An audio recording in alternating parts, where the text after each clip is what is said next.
is Monday, and welcome to the Wise Guys, Dave McCann and Blaine Fowler, the largest BYU sports live stream show in the world. Last week, we rated in the upper 1% of all live streams on Monday night.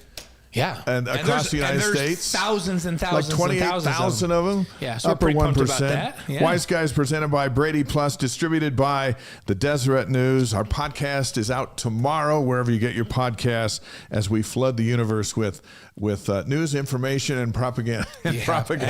All of it together. Hey, please subscribe to our free email at wiseguys.com. We encourage you to do this every week. You can also watch all of our past content, including every interview we've done over the last 2.5 years. We'd love it if you were to hit the subscribe button on your YouTube channel as well. So if you're watching on YouTube, make sure you hit that subscribe button.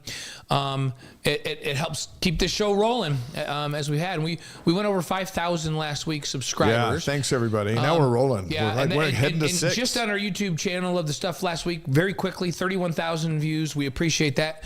And tracking this month at, almost 2 million, really. Maybe we are. On total exposure. So it's all pretty fun, and it's all because of you, and we appreciate it. Lehigh's in the house. Aaron, Ruth in the house. Ridgecrest, California's in the house with Robert Robb. St. George is here. Farmington, Utah's in the house. Everybody's saying beat Arizona State, right? Huntsville, Alabama, every week. Rebel Dog 62 is in the house with us. And it's because of you, all of you out there, that you're keeping us alive, and we'll be able to do this, and that you can continue to be able to do it. So make sure you subscribe at YouTube, and hey, go to the Wise Guys and get our email. We'll keep you posted on everything that's going on. Wise Guys thrilled to have Brady Plus as our title sponsor. Brady Plus provides cleaning, food service, and packaging equipment, dispensers, and service and repairs with over 150 distribution facilities across the country, over 6,000 employees. And Deseret News is our distributor at Deseret.com as well. Utah's newspaper since 1850. Watch for our content on their social media sites and their main pages as we feed Cougar Nation all over the world. And our friends at Cougar Board help do that as well. So, you got to have the right friends in the right places, right. and we are in the right spots. We're really grateful to both Travis Brady and Brady Plus and the Deseret News. Things are going great, and we're grateful to have them as partners in all of this. So here's what we got. We got a huge show tonight, and BYU's playing it's the biggest game of the year this Saturday. BYU and Arizona State. It's the biggest game in the conference, isn't it? I think it is. And Colorado's got a big one with Kansas. Yeah. They too were trying to get to the Big 12 championship game, but Arizona is red hot. BYU is 9-1, and that showdown on Saturday. We got a lot to talk about that. Kalani, we'll hear from him in just a few minutes as well. It has big implications on the Big 12 championship game, and it's an elimination game for Arizona State. If Arizona State loses, if BYU beats Arizona State, they're out. They're not going to make it to the Big 12 championship game. Right. If they win, they still have life. BYU could actually lose, but then they depend on a lot of other people in a win against Houston. Yeah. And if BYU wins this week, then they're the odds-on favorite one of the odds-on favorites to be there. Yeah, we'll go over the scenarios of how Colorado and BYU can clinch this weekend. But two ranked teams. Arizona State's been the talk of the country and how hot they are lately. BYU's been in the spotlight for many weeks now. So this is a game that the entire country is looking at. That's why we call it the game of the year. The stadium's going to be full, and there's going to be a lot of BYU fans. There'll be a lot of Arizona State fans. 77 and sunny. Yeah, it sounds fantastic. Sounds awesome. It was freezing cold the other night. So we salute all the Cougar fans that were there. That was a cold one. Duane Oakes is going to join us over the alumni festivities around this BYU Arizona State game, and it's going to be big. It's going to be like when BYU goes to Vegas. Yeah, it'll be fun. There are lots of folks down there. We'll talk to Duane in just a couple of minutes. We'll give you a recap of Kansas. We'll talk about what went well and what didn't go well, and we'll put that one behind us, but we'll talk about it first, and then we'll put it behind us. Scott Phillips is going to join us. Who's Scott Phillips? Well, without Scott Phillips, the Miracle Bowl finish wouldn't have happened. That's right.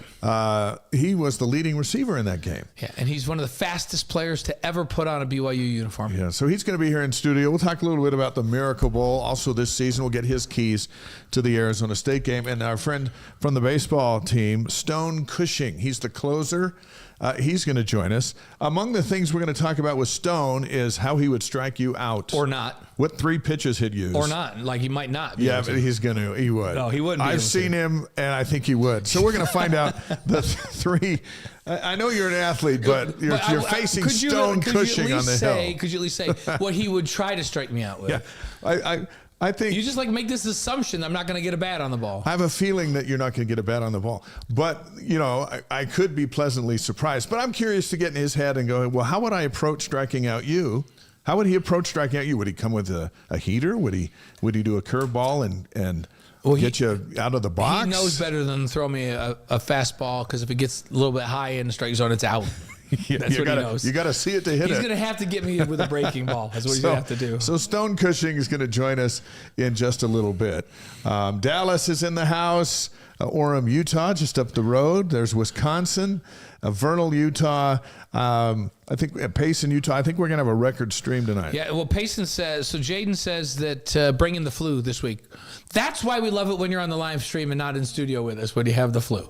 But we're glad that you're with us nonetheless, and we hope that we can brighten your day a little bit as we look forward to it. We won't brighten it by talking about Kansas, but we'll move on and we'll talk about Arizona State. Isaac from Weatherford, Texas. Well, I'm curious to see how many folks going to the game are in Arizona, or are they going from Vegas? Are they going from California? Are they going from Utah? Let us know how you're getting to the game on Saturday. But I really do feel like it's going to feel like a bowl game, especially when you've got giant numbers of fans from both. Yes. So there's a cheer for this and there's a cheer for that every single play, and then with what's riding on it, I think it's going to be cool. Hey, Alaska's in the house. So we keep talking about cold, but Alaska's in the house, so we can't really talk about cold. I guess we can't complain. Now, there's an important meeting going on right now across the great state of Arizona. It has to do with Saturday's BYU-Arizona State game. Let's bring in Duane Oakes, a BYU Alumni Global Board member and Chapter Director for the Southwest region. He and his group are ready for the Cougars to return to Tempe for the first time since 1997. Duane, as always, it's a pleasure to have you. What meeting are we crashing here tonight? Well, we actually have our tailgate party, so there's a bunch of other people if you want to let them in. They're here to have fun. We meet every Monday for the last few weeks and months, actually, and so we've been planning, organizing, and making sure that we're ready for this Saturday. So are they all right there with you? Are they all right there with you, Duane, right now? They're trying to get back in, so you probably can let them in. They're going to jump in with you guys. DJ's gonna put them on. He's not seeing anyone in the room yet, but he'll get them on. Once we get him in there, we'll show who's at the meeting with you there, Duane. Okay. So, awesome. Hey, what do you think of this? How excited is everybody to have the Cougars back there for the first time in a long time? It is going to be awesome. It's going to be a great opportunity to showcase what we have going on with the Y, showcase our new Operation Read and Cougs Care Project and just the alumni, everything that's happening around the alumni. It's been really, really cool. So I think that. Oh, go ahead. We're just excited to be part of it. And it's a long time coming because we had everything kind of planned for the last ASU game. But remember what happened that time? COVID killed us. That's right. That's right. We had tailgate plan. We had everything, all sorts of stuff happening, but we just couldn't get it out there. So. It's kind of crazy. But it's good opportunity to be engaged and good opportunity to make a difference, and that's what's going to happen. BYU has got a great reputation, and they've been to Vegas in recent years. And whenever they go down there, it's almost like they have a takeover down there. And Dave's been bragging to everybody that the alumni base in Arizona is going to step up and be just like the alumni base in Vegas. Like, what is the alumni base down there like in the Arizona area? Oh, it's awesome. We have thousands and thousands of people. In fact, I tried to get a code just how many we sold over 3,200 tickets just to people down here through the athletics and our alumni association. But we have thousands of members, but most importantly, because of the church influence and the opportunities there, we have all the different experiences, ASU, BYU. That's what's going to be crazy is a lot of people are going to be actually wearing ASU and BYU together, which is going to be fun. Well, which is good. We know a lot of folks have bought tickets in other ways, and I saw some pretty pricey tickets floating around today. And the Sun Devils are red hot too. So, what do you think? How many BYU fans do you think we'll have in this place? I'll bet you we'll. I don't know. I'll bet you we'll have thousands. I mean, I can guarantee we're going to have over 3,000 because I got the official number. How many we got? 3,222 people bought them just from alumni and through, some of our other key areas. So we're going to have a great turnout. We're going to have lots of experiences. Our tailgate's going to be really fun. It's held over at the ASU Institute. So it's at the Tempe Institute right there. So in the middle, we're bringing activities, we're bringing food. We got a big barbecue. We're catering about 1,500 meals. We bought 1,500 T-shirts that look like this. This is our logo. We needed those for our show tonight. Those we would have worn them. Yeah. So we're excited. Yeah, we should have sent them up there. But this is our T-shirts that we made, and everybody that's pre-ordered with the tailgate will get them right there. So we're excited. We're excited to do this. Duane Oakes is the BYU Alumni Global Board Member, Chapter Director for the Southwest region on the Wise Guys tonight, presented by Brady Plus and distributed by the Deseret News. Let's talk about that tailgate because, up until last week, we all thought this was going to be a night game. And now all of a sudden it's a day game, 1:30 Mountain Time on ESPN. Give us some details on the tailgate as we say hello to Indonesia and Philippines as Cougar Nation checks in with the Wise Guys. It's a day game there for them right now. Yeah, that's right. They join us at night for their day game of Wise Guys. So how do folks get into this tailgate? Great question. Well, the fun thing about this, or the crazy thing, when we started looking at could it be in the morning or early, we're like, how do we get it? So we actually are still going to do Caldwell barbecue. They were like, everybody will do barbecue. Sure. So we'll start officially at 10:30, but we're going to be there earlier. We're going to be ready. All right, we got some people popping in now, so they'll be earlier. So we'll be ready to rock and roll. If you bought your tickets through our tailgate and the project, that we actually gave little parking passes. They'll be parking in the Institute. I think that's what's really important for everybody. Is it's ASU's homecoming at the same time. And so what's going to happen is they're going to end up they have a parade that starts at 9:30. And then what's going to happen after that is there's going to be thousands of people at their block party. So everybody plan there to get there early and the university is going to be blocked. So you got to come up south and then you come up into the McAllister's where the Institute will have parking. We're going to have BYU ice cream down there. We have all sorts of fun stuff this is a bunch of our team that they've been working like crazy to make this happen. This is like the opening segment of the Brady Bunch. Yeah, so, it feels like Brady Bunch. Explain while everyone looks at their squares. Duane, introduce who we got on here. Sure. Well, you know what? We've got a lot of people that make this behind the scenes. So I'm going to jump in with Tanya. Tanya and Ike, can you guys introduce yourself and briefly what you've done and actually one of our sponsors. His name is up there. It's as good. Rainforest Plumbing is one of our sponsors helping us out. Tanya, who are you guys? What have you been doing? I am Tanya Tippett, and who am I? I've been on the board for 10 plus years. We're all ready for Saturday. We've worked hard. I did all the tickets, and it was a nightmare, but we got them all done. And we are just excited and want BYU to come out ready to win Saturday. So Tanya, Duane tells us that over 3,200 tickets sold through your group. Are we crazy to think that BYU may double or triple that with the number of tickets they found in aftermarkets and all that? And could we get 10,000 fans in that stadium on Saturday? I wouldn't put it past it, because when we played University of Arizona at the Cardinal Stadium, there was more blue in there than there was whatever their color is. Yeah, they're kind of red and blue. I was too, at that game. It was something else. All right, who wants to tell us, introduce themselves and tell us about the service project and how folks can get involved, even folks who can't get to the game? Jenny is in the meeting, so she's going to pop in. But you know what? Let's see if Mark, do you know a little bit? Mark's been involved. Actually, Jenny, perfect. That's what I was hoping for. And I just want to clarify, we sold about 1,000, and then we got some other numbers from other people. So the numbers are going to be bigger than that. I can guarantee it, because a lot of people bought them. But Jenny is jumping in. So she's one of the people. I'll have her introduce herself. And they just asked about what are we doing for Cougs Care and what is our project?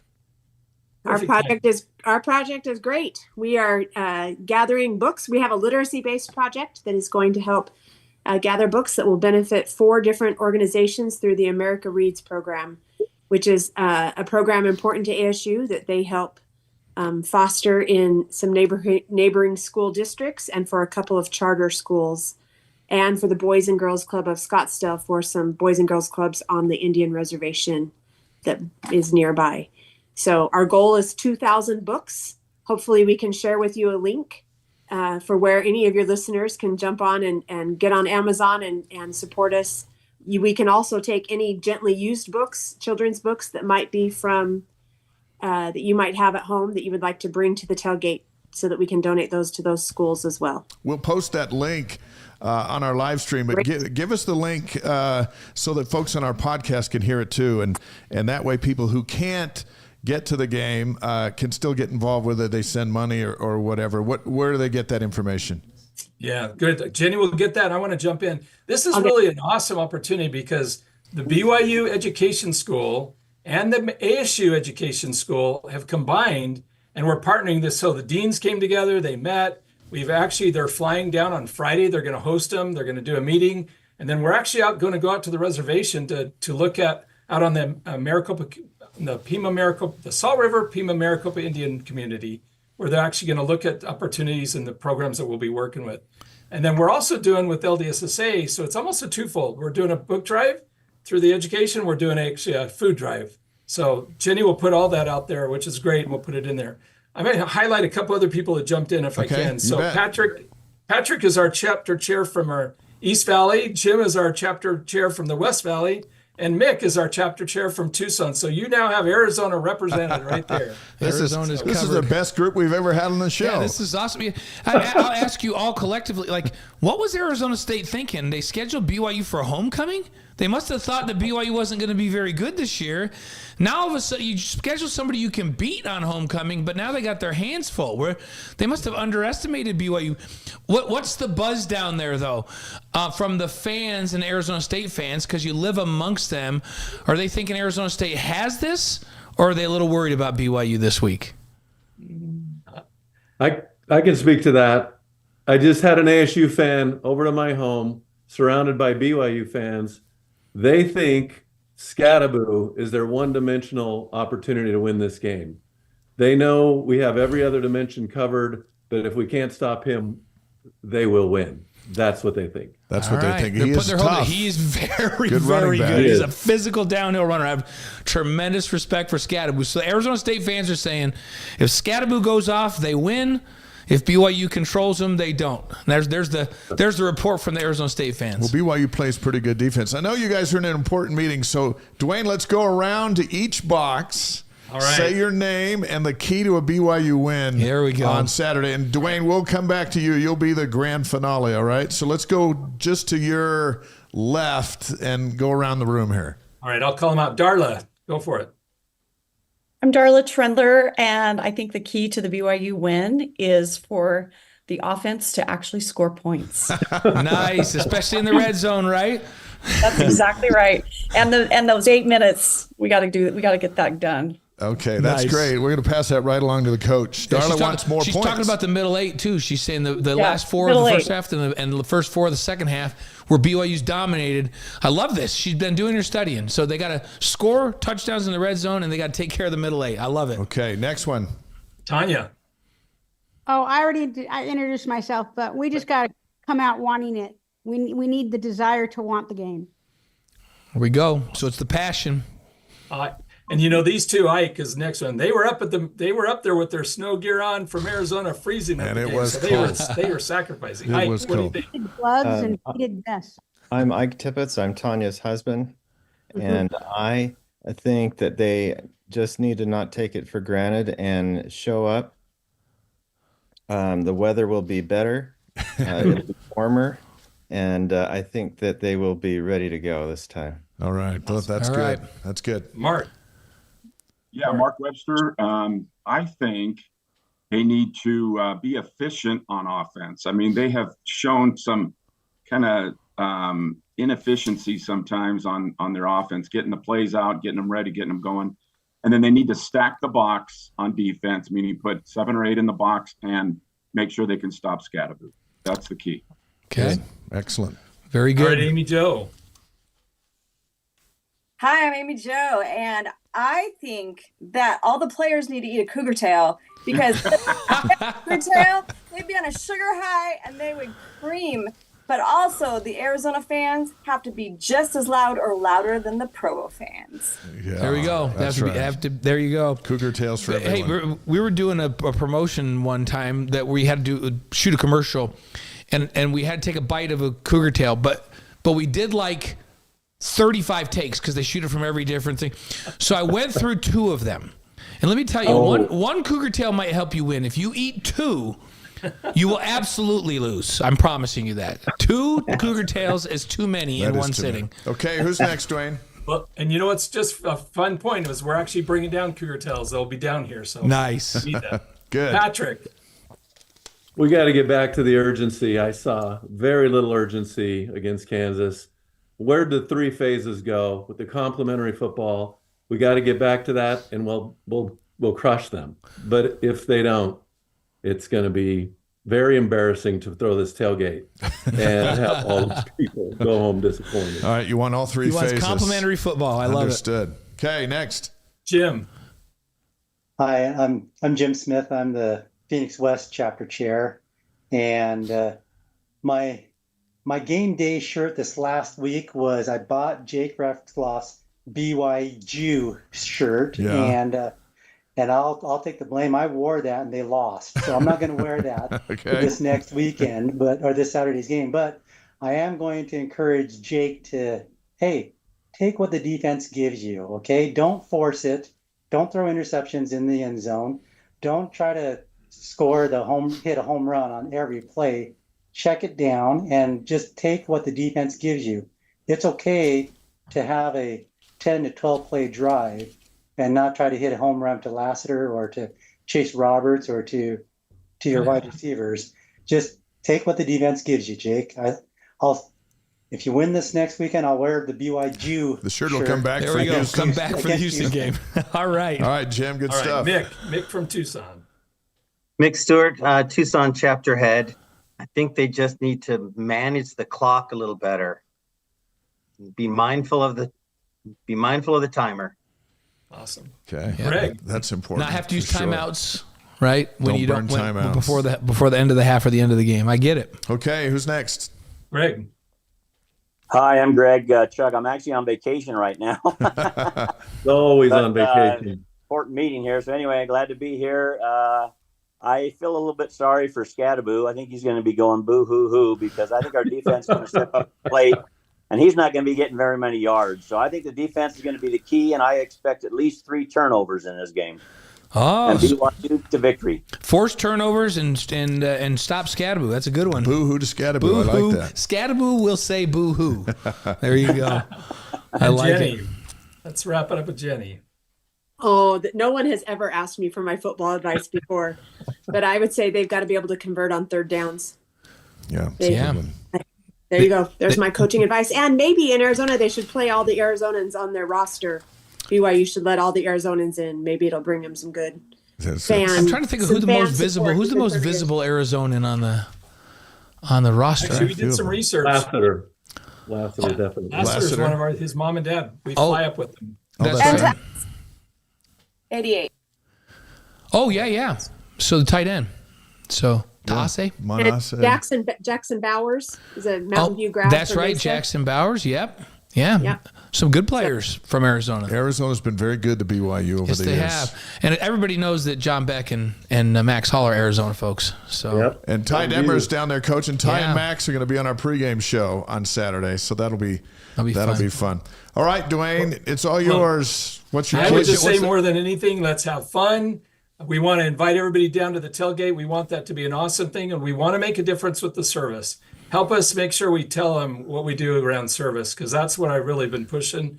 The game's going to be amazing. We know that, but we want to make an impression that shows they've actually adopted our project, and it's going to be throughout the homecoming thing. They didn't want to say Cougs Care, but we'll say Operation Feed and Read all over.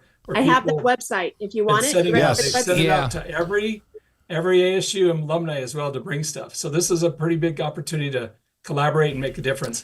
I'd say the most important thing is let's make our own rock down here, and we need thousands of people. Section 19, 20, 21, 22, and 23 and 24 are going to be all BYU people, and Section 311.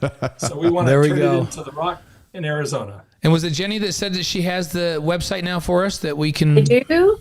It is a little long. So here you go. sites.google.com/asu.edu/BYU-operation-feed-read/home. This isn't going to launch any nuclear weapons, is it? Yeah, I'm a little worried about that. Well, Just an onslaught of books. Can you put it in the chat? We'll put it in the chat, but we wanted to verbalize it because lots and lots of folks just download the podcast, get on their bike, and go to the gym and listen to it. So we wanted to actually verbally get it out there, and then go back and if they want to do, they can go back and go back and review the YouTube feed and get it in the chat as well.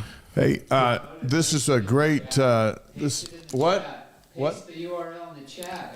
Oh yeah, can you paste? Oh yeah, are any of you signed into the chat? Because you could paste it in the chat, Jenny, if you want to. Well.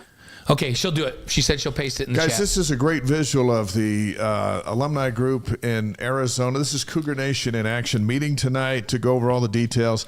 We're sending thousands of people to you on Saturday. Take care of them. We need a win down there, and we're going to hold all of you responsible, and we're going to get all the keys you gave us. We'll send them to Kalani in the morning. I'll talk to him probably tonight. I'll probably see him tonight on the way home. He can get him with the guys. Duane, we salute all of you. Thank you so much for being with us. We'll let you get back to your meeting. Thanks, everybody. Go Cougs. Appreciate all you guys. Thanks, guys. Go Cougs. How about that? That's the first time we've actually gone into the Alumni Association meeting and had the whole meeting group with us, which is pretty fun. We've been doing this for a couple years with before each game, and so we had the whole group on their planning night. And you know what I love? It's like, hey, go down and win the game, but also leave wherever we play in better shape than we found it with these service projects. And that's been the theme for these last couple years, and it's awesome. Folks on the live stream loving that joint think tank that we had together, and a lot of coaching advice, a lot of game advice that was shared.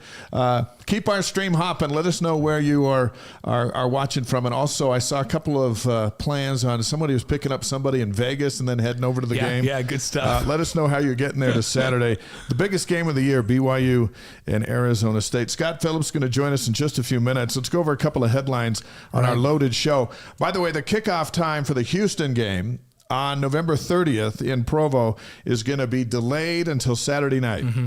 So ESPN and Fox want to see how these games play out before they roll out, whether we're going to play in the day, in the sunshine hopefully, or back at night under the lights. We're going to find that out on Saturday night. I vote for day. What do you vote? Vote for day. I vote for day. Absolutely. Also, beginning next fall, which this is interesting today, Colorado's in the house. Good to have you here. TBS and TNT will join Fox and ESPN as linear broadcast outlets for Big 12 football and men's basketball games. So more is more. Yeah. And let's talk about the football rankings just for a quick minute here. As you all know, the college football playoff rankings don't come out until tomorrow. BYU was 6th last week. I've seen lots of projections for them at 12 because they'll take into account BYU's strength of schedule. The AP and the coaches poll took a kind of a knee jerk as far as BYU is concerned.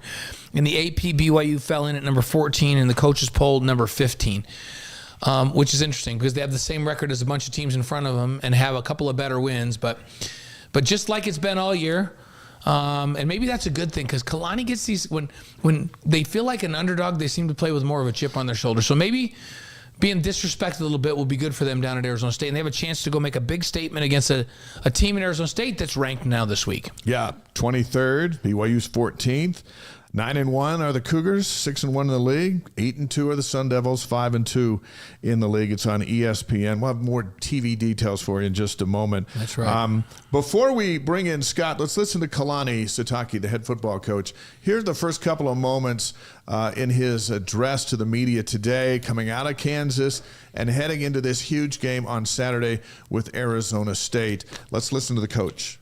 Okay, well, on to the next game. We have our matchup against Arizona State. Obviously, last weekend didn't go well. You guys talked to me after the game, and after watching the film, it's come back basically to we got to find a way to get better and learn from it.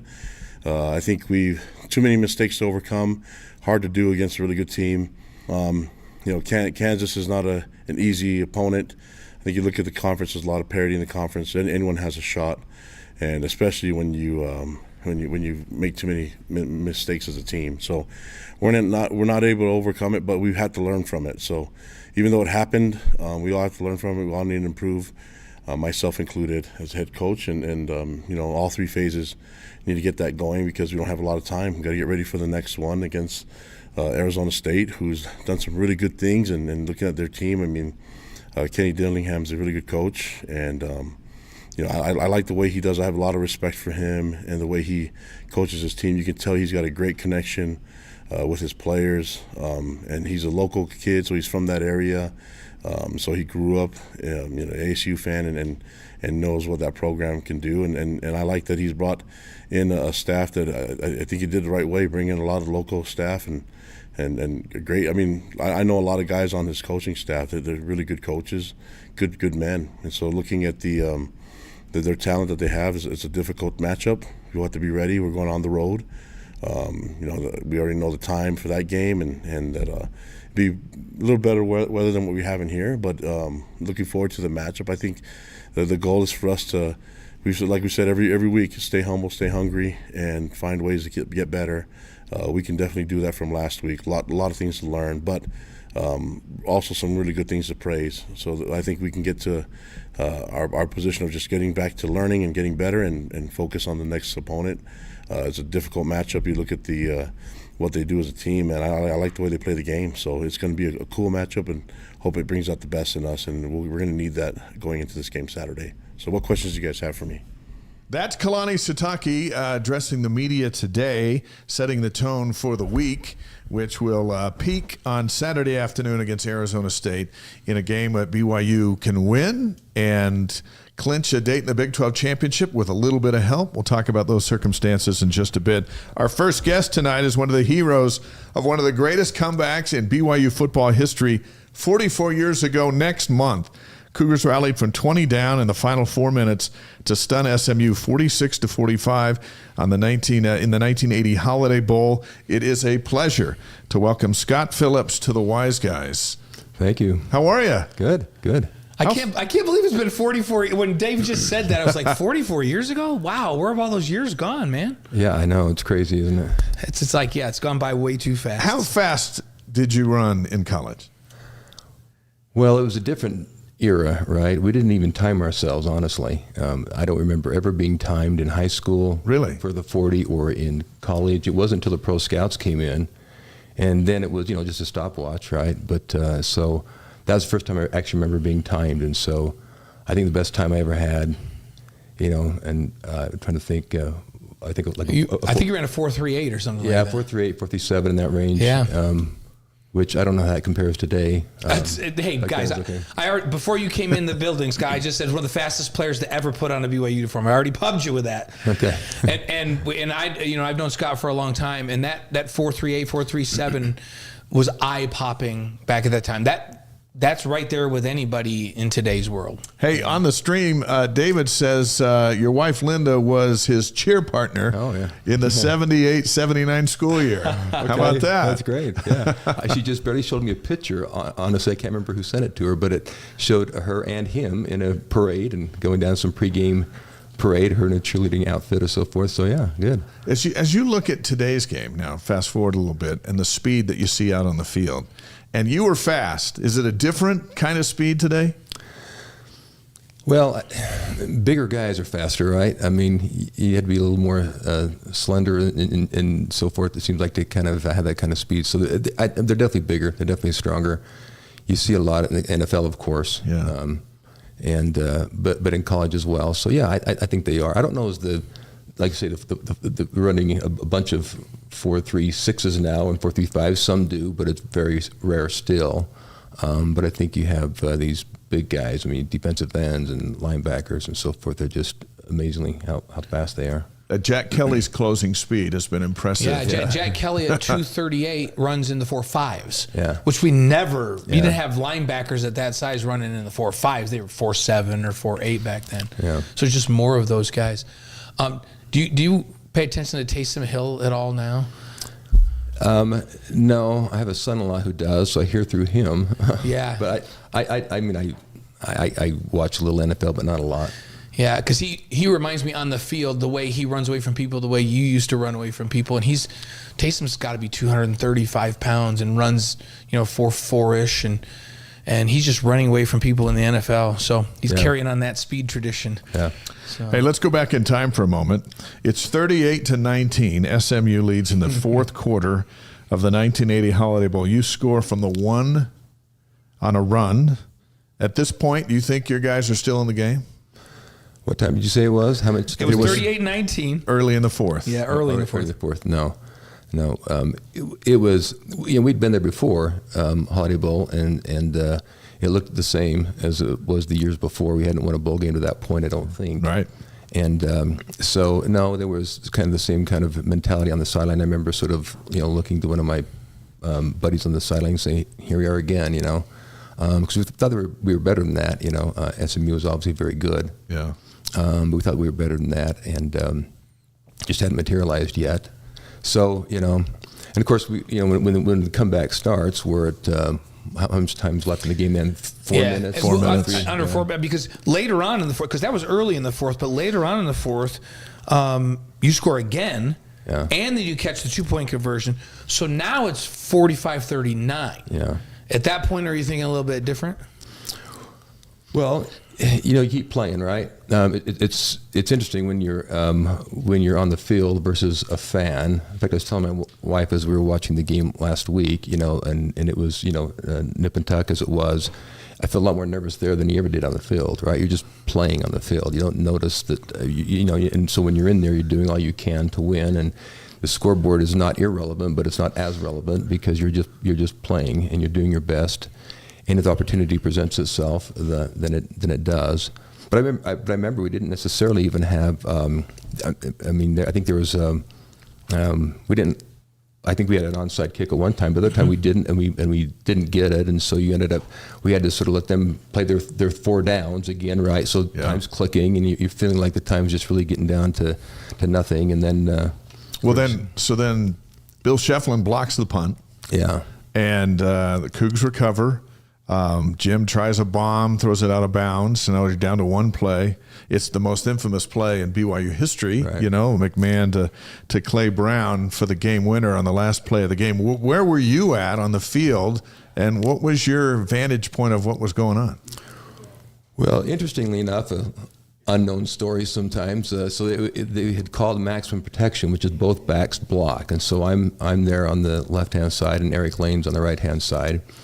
And it just so happened the outside linebacker did blitz, and so I stayed in and blocked, and which mattered that I stayed because otherwise he might have got to Jim.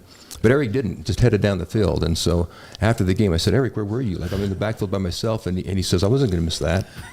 so he's down there, and I'm sitting there back here blocking, and his guy didn't blitz, so luckily it worked out. But he wasn't going to miss out on it. I'm not going to miss this. Yeah. Are you kidding me? So you're blocking a guy. Now you're 40-something yards away from where the play ends. What do you remember seeing? Well, I saw them all go up in the air like anybody else did, but then it wasn't until you see the ref put his hands in the air and kind of simultaneously the crowd erupts, and so it became obvious to everybody then. And so I was sort of a low-key guy, so I didn't usually do much. I didn't have a touchdown celebration, but that time I jumped in the air. Yeah. You actually jumped. Yeah, I jumped in the air that time. And did you run to the end zone, or did you run? Where'd you go? Yeah, down the end zone. I think we all kind of did, Yeah, the fans that were watching it say, "Hey, while the ball was in the air, it seemed like it was dead silent, and then when the signal went up, it erupted." And did you feel that when you're out on the field? Yeah. Yeah, because you have this sort of valiant comeback, and then you feel like you're just going to fall short. I don't know what the percentage of Hail Mary passes are. They've got to be under 20% or 10% or something of actually completing them. So it wasn't like you think you have it in the bag, right? And so when the Hail Mary is the last desperation shot, it's still surprising to think that he caught it. When Darius Laster caught his game-winning touchdown to beat Oklahoma State in that last-minute drive. It wasn't the Hail Mary type thing, but it was just an improbable finish. When you see those kinds of things happen to BYU, do you reflect on this grand thing that happened to you? Yeah.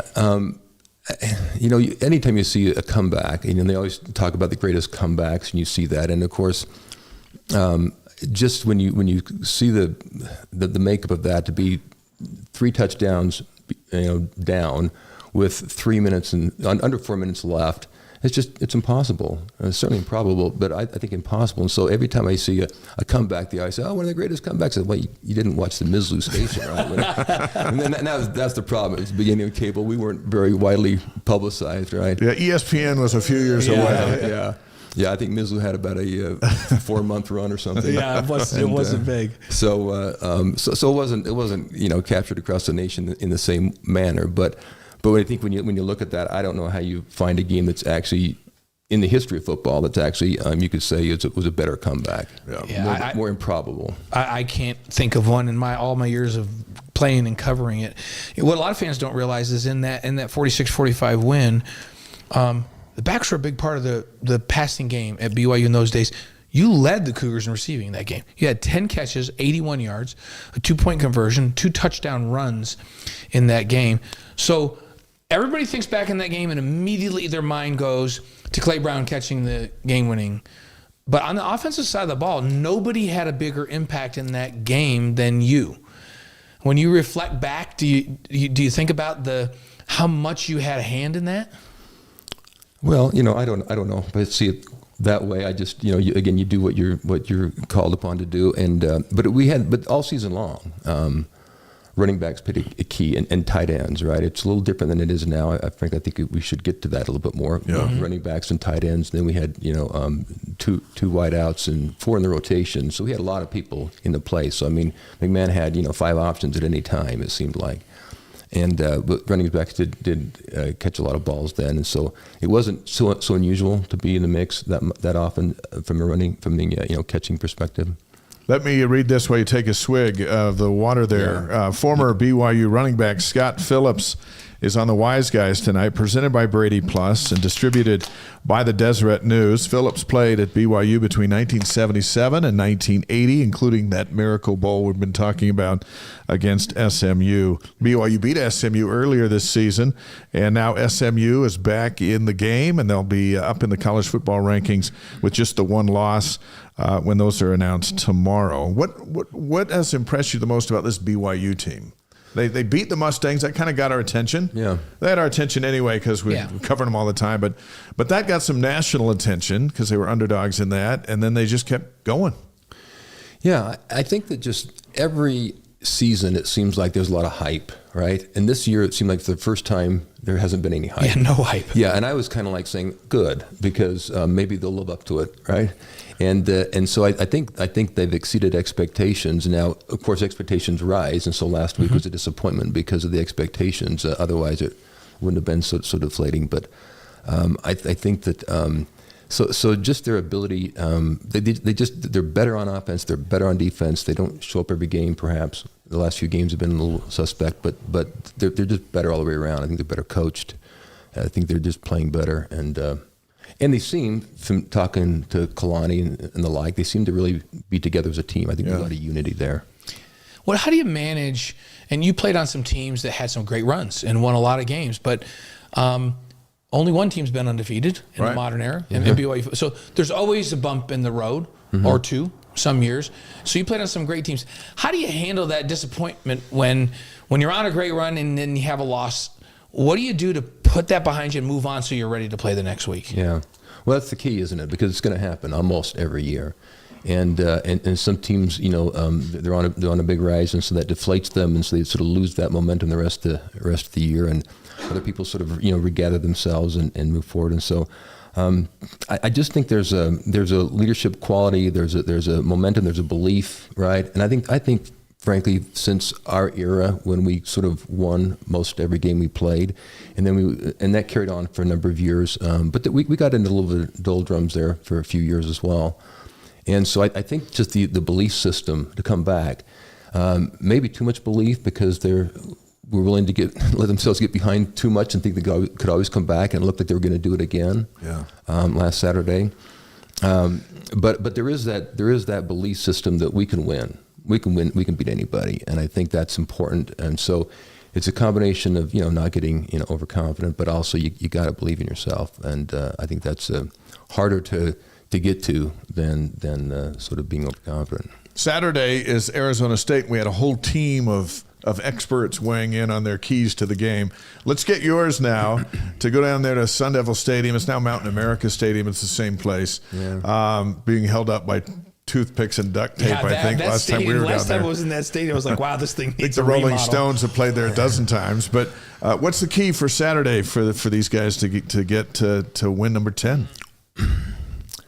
I'm a little biased. My upbringing in football at BYU was passing and then passing and then passing some more. we led the nation every year in almost every category that had to do with scoring and touchdowns, and that was just the mindset of Lavelle's, the mindset of Doug Scoville.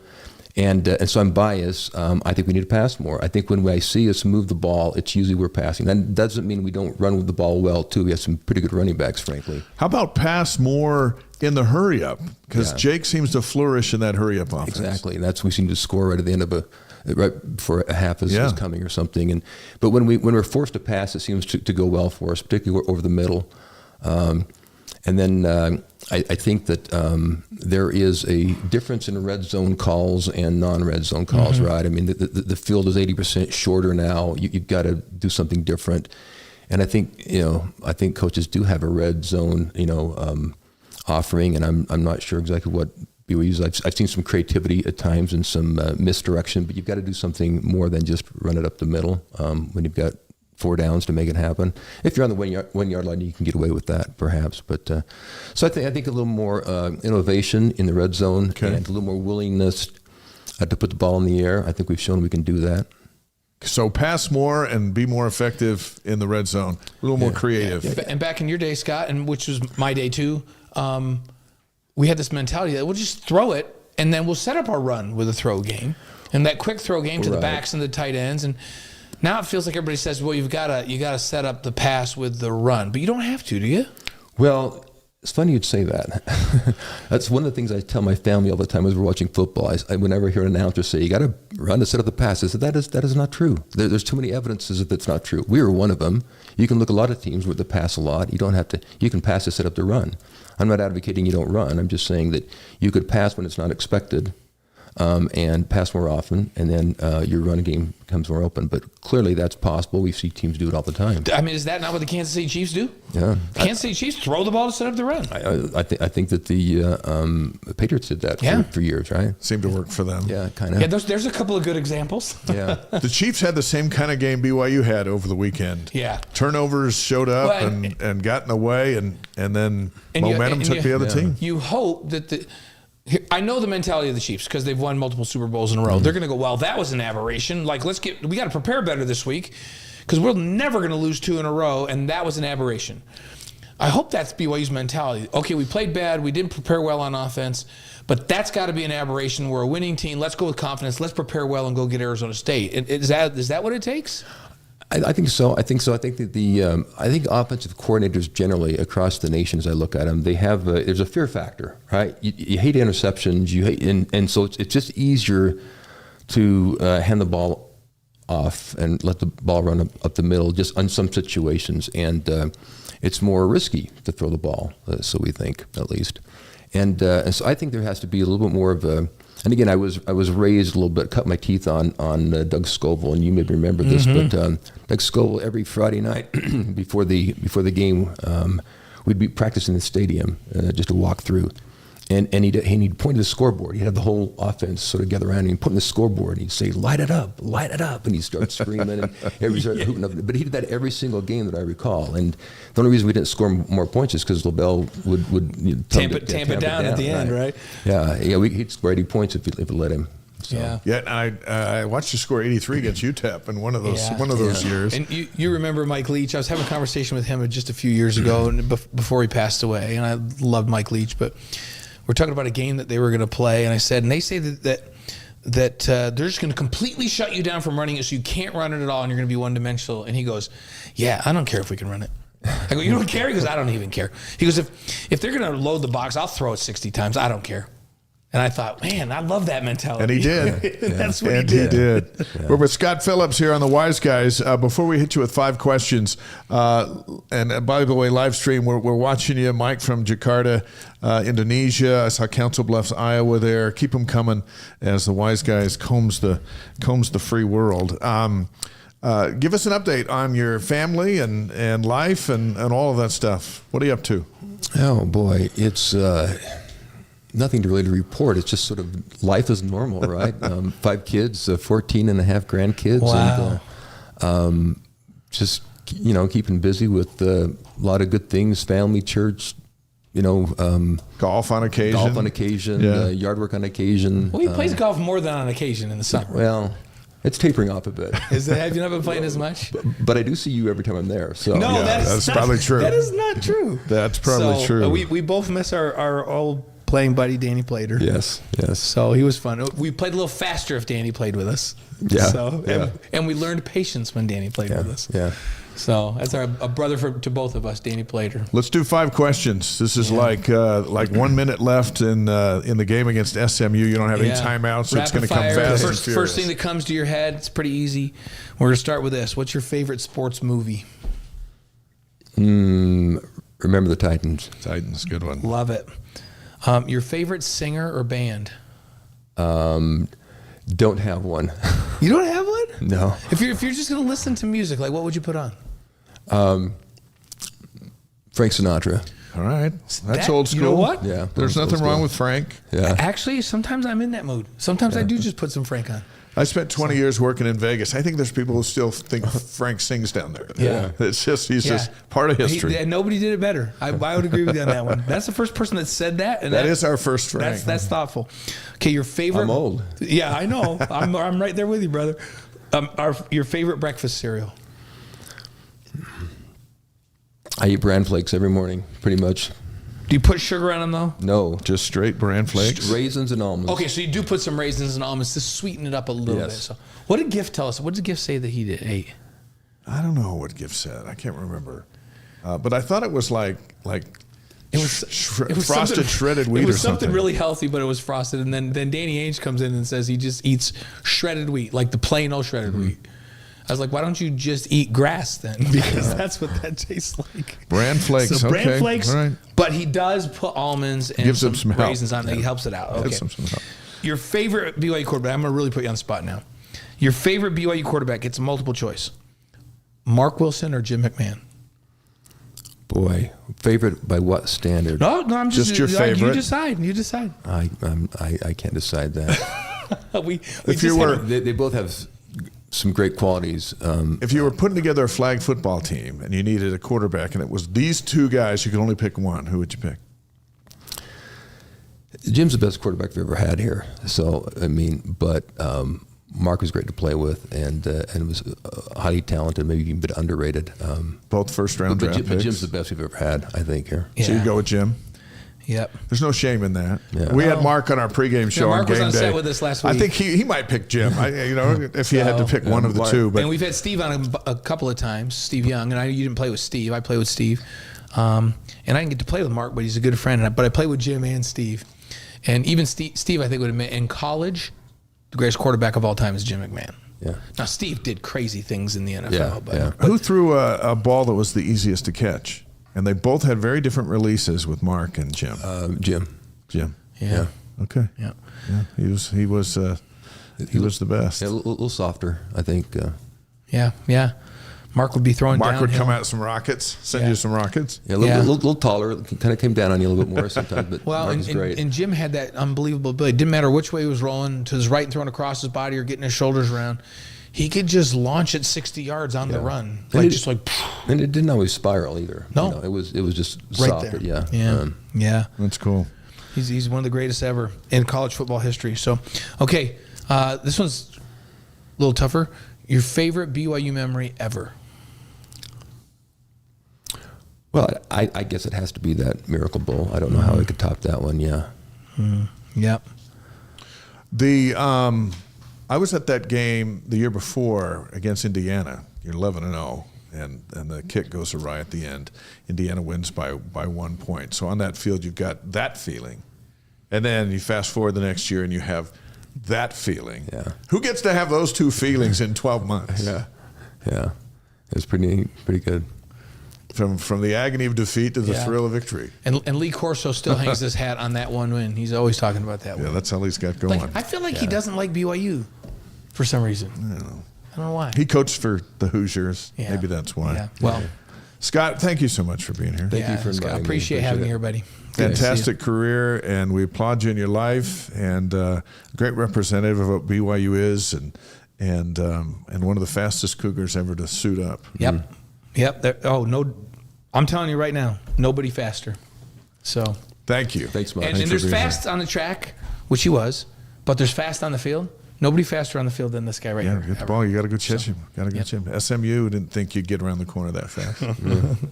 So thanks for being on, Scott. Thank you. Appreciate it. 5 questions, by the way, is presented by Strategy Square, delivering connection, clarity, and confidence in business and marketing strategies. Owned and operated by this BYU alum who is helping wise guys conquer the world. StrategySquare.co. Chantel is there to change your life, change your business.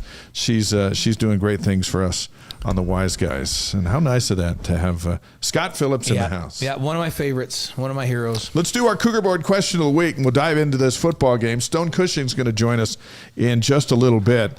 If you're not familiar with Cougar Board, it's the largest online community of BYU fans with thousands of posts every day. This question comes from Dilbert, one of their insider subscribers. Red zone offense has been a strength for BYU early in the season, but seems to have stalled a bit the last couple of games. Why did BYU struggle to get touchdowns in the red zone against Kansas? This is a popular comment on the live stream tonight. What do you think? Yeah, well, it's interesting because the further you get into the season, the more film people have on you in what you do down in the red zone. So you almost need to kind of reinvent yourself on a weekly basis, unless you're so physical when you get down to the red zone. I'll take you back to a BYU team that seemed like they were really good in the red zone to me. Okay. Taysom Hill at quarterback, Jamal Williams at running back. You could almost just line up and say, hey, you know what? Now that we're on the 9, we're going to run it. Now we're not going to tell you whether we're going to give it to Jamal or we're going to fake to Jamal and Taysom's going to keep it. But you can't stop it. And they couldn't. Because even if you didn't block somebody, Taysom or Jamal would run over the top of them, run around them, and score. When you have that, you can kind of do the same thing all season long, and people have struggle stopping it. Or if you're just so physical up front that you can run it downhill in the red zone, you just do the same thing all season long. There's so much parity in this league. And BYU, hey, these young backs, I like these young backs. Yeah. But these young backs aren't Tyler Algier or Jamal Williams yet. Right? I don't know if they'll ever be Tyler Algier. I mean, we're talking about a 1,000-yard rusher as a rookie in the NFL and the league's leading scorer last year. And then Taysom Hill's the biggest freak in the NFL. So are these guys going to turn into those guys? Probably not, right? And so teams start to look at what you're doing when you get down there, and they start to have a scout, and they go, hey, 60% of the time they do this, 70% of the time they do this. If they're in this formation, they do that. So it's almost like you got to reinvent yourself every week. You have to have a few wrinkles down there that allow you to run a rub route or to do something misdirection or do something differently that allows you to get some big plays down in the red zone. Because it's really difficult. Everybody asks me, why does BYU move the ball so easily in midfield and then they get down inside the 20 and they just seem like they can't complete a ball? Remember, when you're on your own 45-yard line, safeties are going to line up at 12, 14 yards, and their first movement is going to be to backpedal. You run a play-action pass, and the linebacker step toward the line of scrimmage. There might be a 15-yard gap between the top side of the linebackers and in front of the safeties that you can throw the ball in. When you get down on the 10-yard line, the safeties put their feet on the goal line, and they don't even backpedal. No. So there's no intermediate routes. You have to beat people one-on-one. They'll take an extra person out of coverage and put them on the line of scrimmage and put them in the box to try to keep you from running the ball. It's hard to score touchdowns in the red zone, so you have to be unbelievably creative in how you approach it. You have to use motion. You have to use shifts and different things to get them off balance and get him looking in other places so that you can fool them when you get down there. And BYU did a good job of that. They didn't do such a great job this last week. Jake, I'm not going to give him excuses. I'm just going to simply say this. He wasn't 100% healthy this last week. Cost him early in the week in terms of practices, inability to move really well. I don't think they ran him that much last week because he got really beat up in the Utah game. I think he didn't get hurt any more in the Kansas game, so I think Jake's going to be himself again this week. Yeah, his legs took a beating in the Utah game, folks, and nobody's really talked about it because Kalani doesn't make excuses, A-Rod doesn't make excuses, and Jake doesn't make excuses. But I'm going to tell you right now, his legs were beat up going into that game and all week in practice. And he also had an index finger on his throwing hand that was hurt last week. Well, let's hope he's better this week. Yeah. And that'll help with the touch passes and all those kinds of things. Right. And I think when you involve Jake in the run game on the goal line, that helps. Yeah. So I'm not making an excuse. I think they've got to be more creative, and Scott Phillips said that They got to come with a new package, that some things that Arizona State hasn't seen when they get down there to catch them off guard. But I also think a completely healthy Jake, which I think he will be this week, will help in the red zone as well. That's the Cougar Board question of the week, and the answer. Boyd from Leander, Texas, is on the stream tonight. Joe from Danville, Pennsylvania. Good to have you with us as well. 17-13, Kansas comes in here and beats BYU. They did what they had to do, and the Cougars just could not get into the end zone. So what we liked, what we didn't like. Here's what we did like. The BYU defense held Kansas to season lows in total offense, rushing yards, scoring, first downs, third down conversions, and total plays. Held Kansas to 17 points, a game you should win if you hold a team to 17 points. Another thing we liked is Cougar Nation. That stadium was cold, but it was full, and it was active, and it was fun, and it was everyone's primed for a last-second finish. Yeah. Which, you know what? If they win that game, they get to 10-0. That's awesome. Losing that game the way they did revealed some things that they can fix that might help them get to 10-1. Yep. And that's imperative. Yeah, it really is. And hopefully this leads them on another little streak. And let's not understate that defensive effort, because going into that game, having watched the film, my impression of Kansas was this is one of the best offenses BYU is going to face all year. Now that I've had a chance to review the film, that might be the best defensive game BYU's played all year. They were phenomenal. They get a few big plays? They do. But teams, I'm sorry, folks, good teams make plays, right? Yeah. But to hold that team to the yardage totals, like season lows in almost every offensive category, that was a phenomenal defensive effort. You got to remember that one of the touchdowns came after the pooch punt hit in the head from the 3-yard line. So really, that was the game winner. Really, I mean, the defense gave it up because it was an offensive play, but really the defense held them to 10 points. Kansas is way better than that offensively. And they scored 7 on the opening drive. Mark my words, Colorado will not hold Kansas's offense to 10 points this next Saturday. That's going to be an interesting game at Arrowhead. Right. We'll see. Let's not understate how good that was. Equally as excited as I was about the defense watching the film, I was disappointed in the offense, and they moved the ball at times. They just made too many mistakes. And didn't finish drives. So disappointed. But like as you said, Dave, everything that I saw offensively is fixable, which is good. Here's what we didn't like, and I imagine you guys feel the same way. Failure to execute the offense inside the 15-yard line before halftime, an interception. Inside the 15 late in the fourth quarter with 2 minutes to go, turning it over on downs. That just can't happen. It can't happen if you're going to try to stay undefeated, and it certainly can't happen at home. Yeah, when you get the ball down there at the end of the half, even if you only kick a field goal, that now at the end of the game you're driving down to kick the game-winning field goal instead of trying to score a touchdown at the end of the game. And then when you get down there and you're managing this game and you're trying to run the clock out and score at the same time, and you have a false start. Yeah. And now instead of 4th and 6, which is every single play in your playbook's available at 4th and 6. 4th and 11 is a whole different playbook, especially in the red zone, because you kind of need to throw the football probably, right? But there's certain, like that intermediate area is not as open. You can't hit a guy on the run and have him run. You can't go over the top because there is no over the top. It's just like that penalty was as big a penalty as they had in the whole game. And so, yeah, they just misfired there. And hey, let's address this right now because everybody's asked me. I've probably had 30 people today ask me about why do we run option into the boundary? Why do we run option into the boundary? Because on the wide side of the field, BYU gets in a certain formation that forces the defense to take the strong safety and put them to the wide side of the field, and they take their linebackers and they shift them to the wide side of the field. They run it to the boundary purposely because they have leverage and they have head count on that side. They don't have enough heads to block everybody to the wide side of the field. There'll be an unblocked player. So they run it to the boundary by design. Now, people forget that against Utah, they ran the exact same play to the boundary and got a big, huge first down on 4th down with Hinckley Ropati.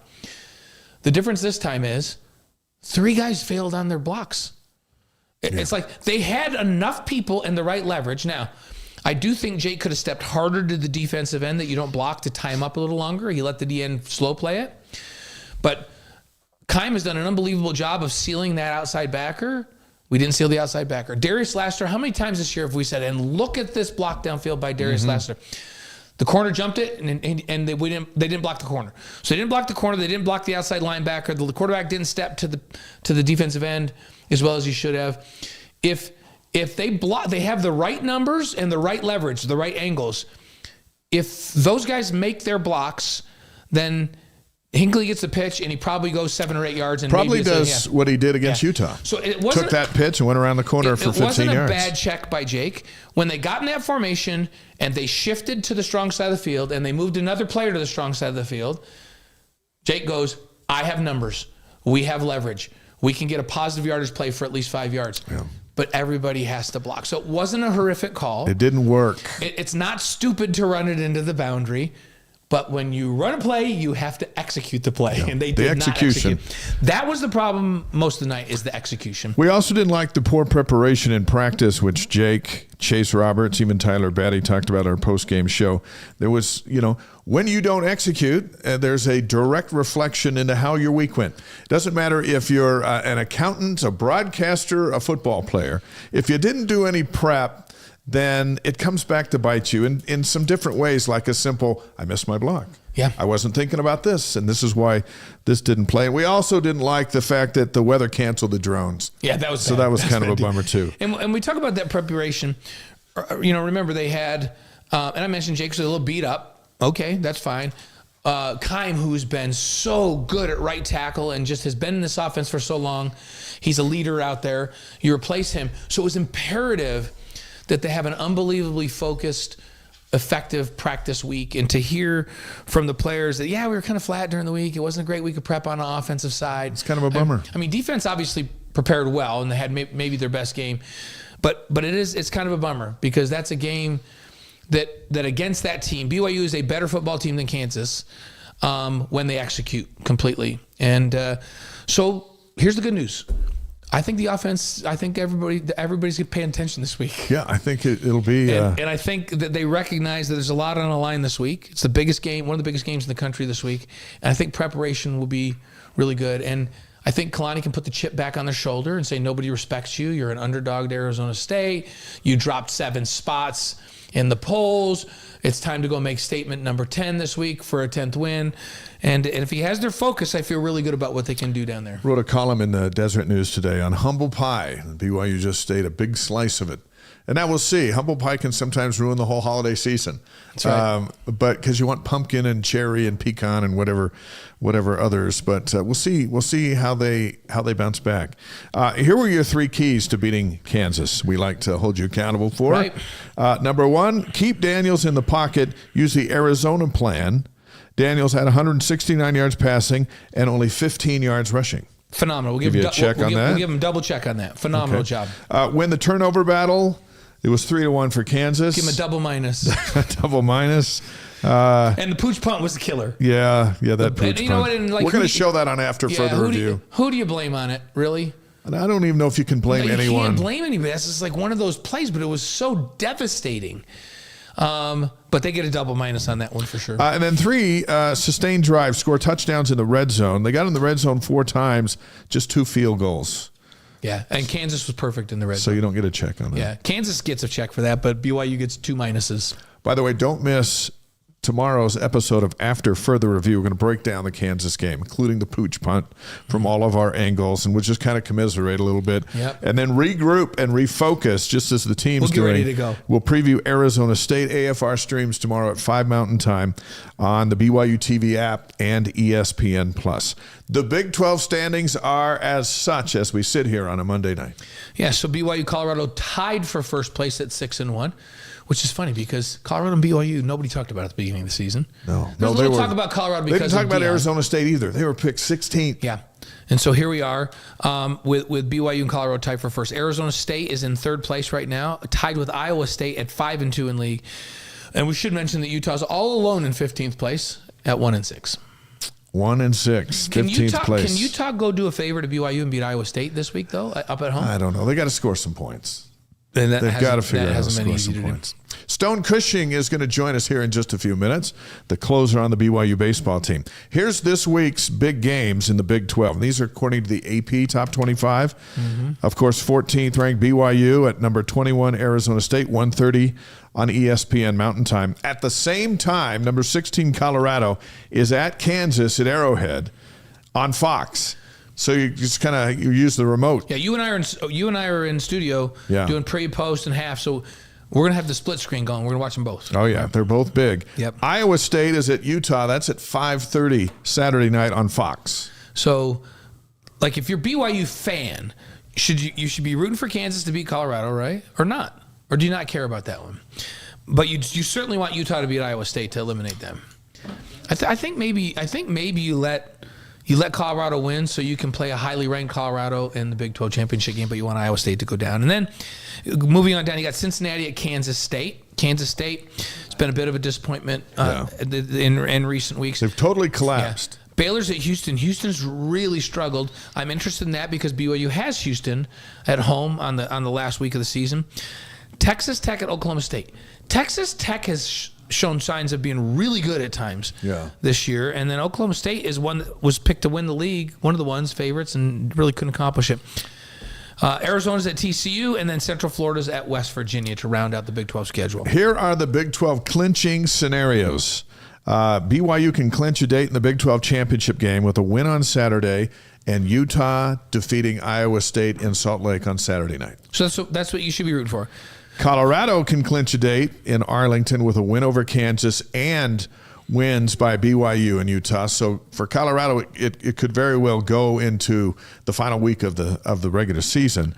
But that's what can get the Buffaloes in. So here's the thing. So if BYU goes and wins, right, against Arizona State, and then Utah does their job against Iowa State, and then Colorado goes and wins at Kansas, the last week of the season doesn't even matter. I mean, it matters for national rankings, but we'll know at the end of Saturday night that BYU and Colorado would be playing each other in the Big 12 championship game. Yeah, and that's probably what Fox and ESPN are waiting on. They'd like to be able to promote it. November 30th games. Like, is there a big one to show and where to put it? Right. Because it could all, if things don't go quite right on Saturday, then the last day of the regular season will be a free-for-all. There's all kinds of tie-breaking scenarios and all that you don't even want to get into. Some notable games in the top 20. Number 5, Indiana, is at number 2, Ohio State. So that should end Indiana's story. Right. They've been and I don't know. They haven't played anybody. They really haven't played a ranked team. But they're 10-0. And everybody's got, and they're number 5. Is Ohio State just going to run them out of the stadium? I don't know. We'll find out if Indiana's any good. If Indiana's for real, I mean, I would love that if they're for real. But I just don't. I think Ohio State. It's at Ohio State at the Horseshoe. I just feel like Ohio State's gonna. And Ohio State has this thing like, okay, if you're a pretender, not only are we gonna beat you, like we're gonna run you out of the stadium. Like we're gonna run up the score. We'll see. Alabama's number 7. They're at Oklahoma. They could lose that game. Alabama's not that good this year. Yeah. And number 18, Army, is at number 6, Notre Dame. That's my upset special. You're going with the Black Knights? That's my upset special. I hope Army beats them. Notre Dame's creeped up to 6, and they too haven't beaten anybody. They got a quality loss. And Army's hard to defend. So that's my upset special of the week right there. Army at Notre Dame. All right, Arizona State, BYU. Let's talk about it for a couple of minutes. Stone Cushing's going to join us in just a few. 1:30 kickoff ESPN. Game day on BYU TV starts at 11:30 a.m. Mountain Time on Saturday. Our crew will be down in Tempe. Ty Detmer's supposed to join us down there. Max Hall's going to join us. The Stars will be out. All the Stars are coming out. And then the post-game shows on BYU TV as well.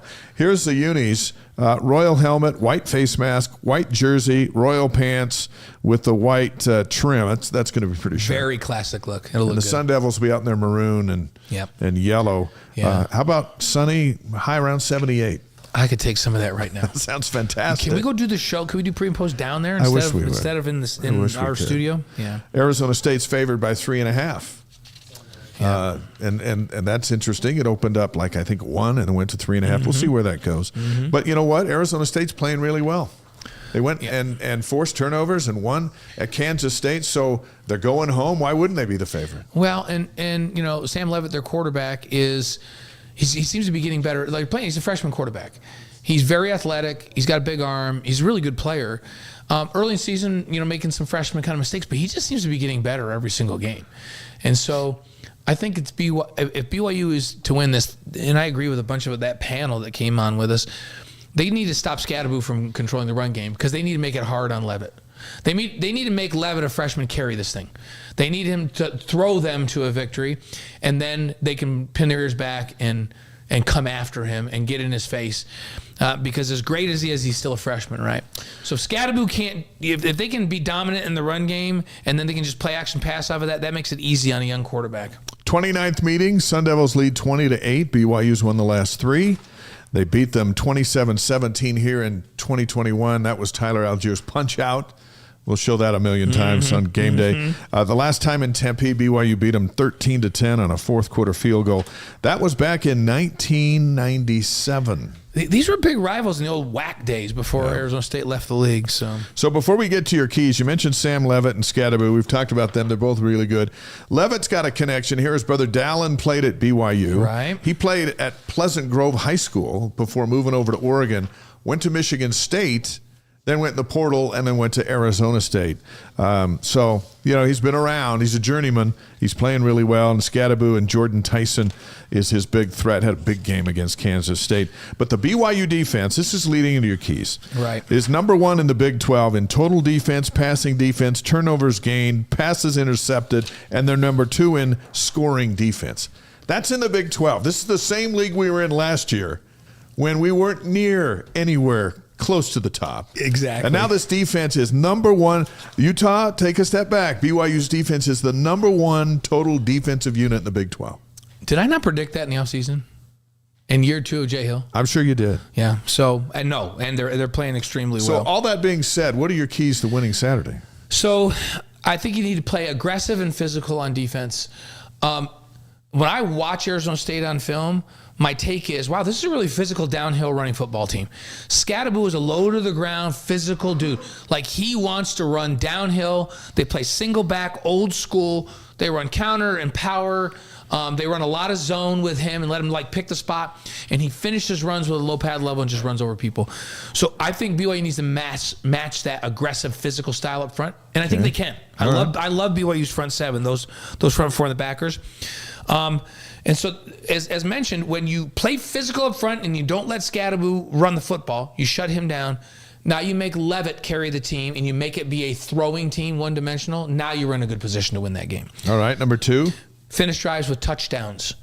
So when you get in the red zone, you score touchdowns. You don't settle for field goals, especially early in that game. And we talked about how you do that, how you plan for the red zone. Okay, and 3? Win the turnover margin battle. And you know what? Let's take it a step further. Don't just win the turnover margin battle. Win the points off of turnovers battle. Because BYU, even though they forced a turnover last week, they had a 3-and-out right after it. So win the points off turnovers battle. So you take care of the football, and when you get the football and take it away from Arizona State, you go get points off of it. You make them pay. I like what BYU Sports Addict says. We got to play like it's the last minute of the game every time we get in the red zone. You know what? They need to play the middle, because they've been really good in the middle 8, except for they didn't score in the middle 8 on that at the end of halftime. But let's say that Kansas game was an aberration. Play the whole game like it's the middle 8, because they've been really good in the middle 8 all season long. Cougars in the NFL, before we get to Stone Cushing. Taysom Hill on Sunday. 7 carries, 138 yards, scored 3 touchdowns. He caught 8 passes for 50 yards. He had a 40-yard kickoff return. He also threw an interception and had a fumble. He did everything. And the Saints won 35-10.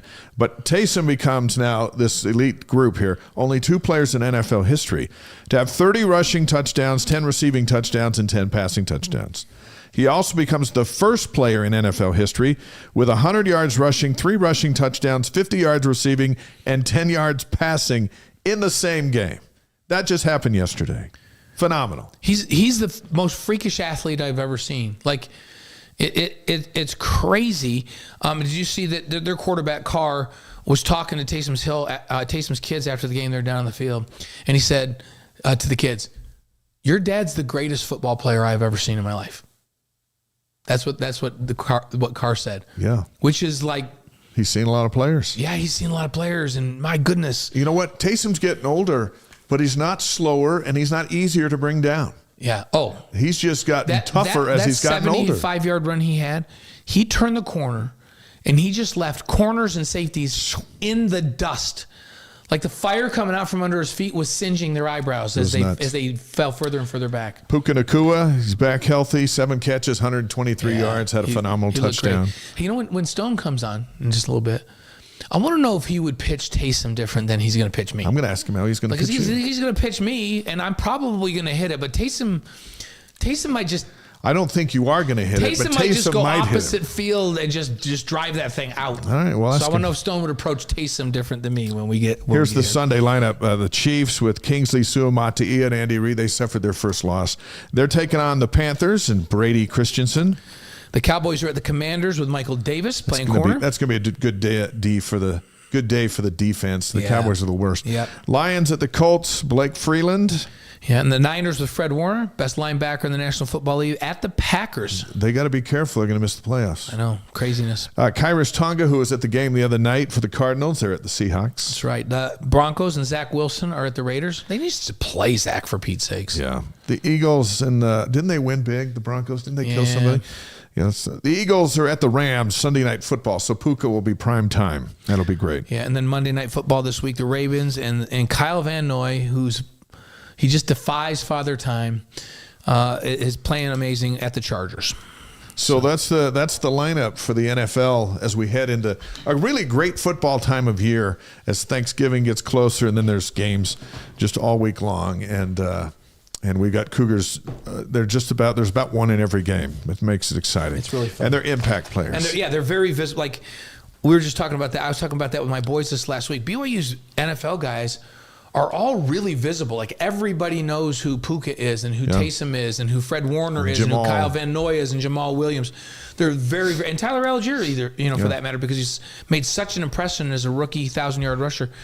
They're very, very visible players. And there's others that are playing, but those are so visible. It seems like BYU has a huge presence in the NFL right now. Our next guest is the closer on the BYU baseball team. In his first year in the Big 12, he made 29 appearances, struck out 46, earned 10 saves. A pleasure to welcome Stone Cushing to the Wise Guys. Welcome. How's it going, guys? What do you think of our place? Pretty sweet. Yeah, don't tell anybody where it is because for security reasons we keep it secret. Sounds good. I like the baby. Yeah, we don't know why the baby's up there. There's some things. So that you of all the stuff in the set, that's the one you picked out. That's the one that stood out a little bit. That's for sure. There's some mystery to this place. I like the baseball. You'd like to see the baseball Cosmo there on the end. Oh yeah, there you go. Yeah. That's pretty cool, right? Yeah, there. Yeah. All right, Stone. Let's get to a couple of things right off the bat. Oh no. Let's say you're facing Blaine. All right, you're on the hill. Good. He's at the plate. And you're gonna strike him out in 3 pitches, is my guess. Mm-hmm. He's very disrespectful of my hitting ability. So as you look in there and Blaine's in there, what pitches you coming at him with? What side do you hit from? I'm a right-hander. Okay, that makes it a little easier for me then. See, I'm just telling you. Well, if it's 3 pitches, if I don't get one to waste, then I'd probably just go slider outside corner, sinker inside corner, slider off the plate. So you think I'm going to chase that last one? Yeah, you'll chase it. Yeah, you'll chase it because it's gonna. If I have one to play with, I might throw a 4-seam behind his head at 0-2 or I've seen that. It's very unsettling. Just to kind of get him flustered and then just throw straight sliders. Like see these forearms? These are made. It's just made to just like. All I need to do is get the get the bat on the ball, and it's in the gap. So you got the second step down? Do you have a pitch? I think you do, where Blaine will think it's just coming right for his head, and then just bends right in. Yeah, catches the inside corner. If I throw my slider good enough, then I feel like it's coming at me. Yeah, and then Yeah, I probably won't. It'll probably start more around like your thigh or hip. Yeah, and then just maybe go outside corner. Yeah, that would be a quick at bat. All right, so what about Taysom? What if you're facing Taysom? Are you going to do him any different? I feel like he'd be pretty good at baseball. He's like 6'5". Yeah, we know he can hit a golf ball like 900 yards. He's not bad at anything. I'm just going to say that. Like he's big. He squats like 750 pounds and benches 400 and something. And so his forearms are twice this size. Get us in your head. So he's in the batter's box, and you're looking. He's 6'5". He faced some guys last year that are big in the Big 12. So he's like 238. He's a monster. He could mash it. He's digging it in, and it looks like a toothpick's in his hands because his arm with his bat, and he's looking at you, and he's trying to, size you up, and you're trying to size him up. So how are you going to strike him out? Well, I mean, if I face a guy who's like big like that, who's either muscular, like I think he's pretty strong, or a guy who's just big in stature, I'm gonna throw him a lot of soft away, a lot of stuff that's out of his reach. So that's probably how I'd go at him. Just throw sliders Make away him wait on it and have it turn away from him. I'm not going to give him something he can do. And he's a righty too. He bats right too, so that's easier for you. You're not sending one down the pipe. Well, how fast do you throw? Yeah, what's your fastest fastball in a game situation? Right now? Yeah. This summer I was 95. This fall I've been down. It's been a little bit different, kind of getting back into the groove of things, but in the summer, I was 95. On a good day, I was around 94, 95 when I could let it eat. And so when we're in the mid season, as we come up and spring comes and you guys get going, you'll be back up in that 94, 95 range? Or? No, that's the goal. We got a couple months off season to get our bodies right and get ourselves strong. Hopefully, put on a little bit of weight, get some more velo on that. But we'll see. What's in your arsenal? I should know this, but I'm asking anyway. So you got fastball, but what do you got? Well, I don't throw my traditional four-seam fastball much. When I throw a fastball, it's a sinker, and I'm holding the ball in a way where I'm trying to get it. I wish I would have brought a ball so we could show. Yeah. Well, I'm holding it so like the seams of the baseball are kind of around my fingers, so I'm just trying to get it to spin kind of like a gyro, or not a gyro, like a saucer. And so just spinning this way. Yeah. So since I'm 5'10", I can't really get on top of the baseball and get a lot of ride where it looks like it's like rising to the hitter. Mm-hmm. So I'm gonna hammer a sinker, which is gonna be my strong point, where it's gonna move more horizontally than vertically or top to bottom. And the way you grip the ball and where you are on the seams makes a big difference in how that ball's gonna move, right? Oh yeah. If I'm throwing a baseball, I want my finger to be behind the baseball the whole time. Mm-hmm. If I move my hand like that at all, if I throw a sinker and my hand looks like this, it's going to be probably over like up. So it'll rise up. Yeah, it won't sink. It'll kind of play as like a riser, which is just, it's just not a good pitch. And today's hitter is studying. They get a millisecond to see how you're going to release that baseball. Mm-hmm. Yeah. So how much? Show us that again. So you want these fingers on top of the ball then, or just directly behind the ball? So for my sinker, I kind of want it to be right behind the baseball. Directly behind the ball. On the plane of where I'm throwing it. Mm-hmm. Maybe a little bit on top of it, if anything, to get a little more sink. Mm-hmm. But if like I said, you have to be very articulate with the way you throw the ball, because like I said, if I move my hand a little bit, it's just going to take off on you. It's just going to get up in the strike zone. Somebody's going to hit it. Yeah, and if I try to get too much on top of it, I'm going to spike it. I'm going to spike in front of the plate. Strikeout pitch, is it the sinker? Slider. The slider. Yeah, I've always had. I feel like my freshman year of college, I was a reliever at my JUCO, and I threw like 75% sliders. I just that's just so when you throw a slider, show us what you're going to do. How's that release come out when you're throwing that slider? So I'm getting out in front with it, and when I'm throwing it at my best, I'm getting my fingers coming off the ball, the side of the ball. So it's not necessarily spinning like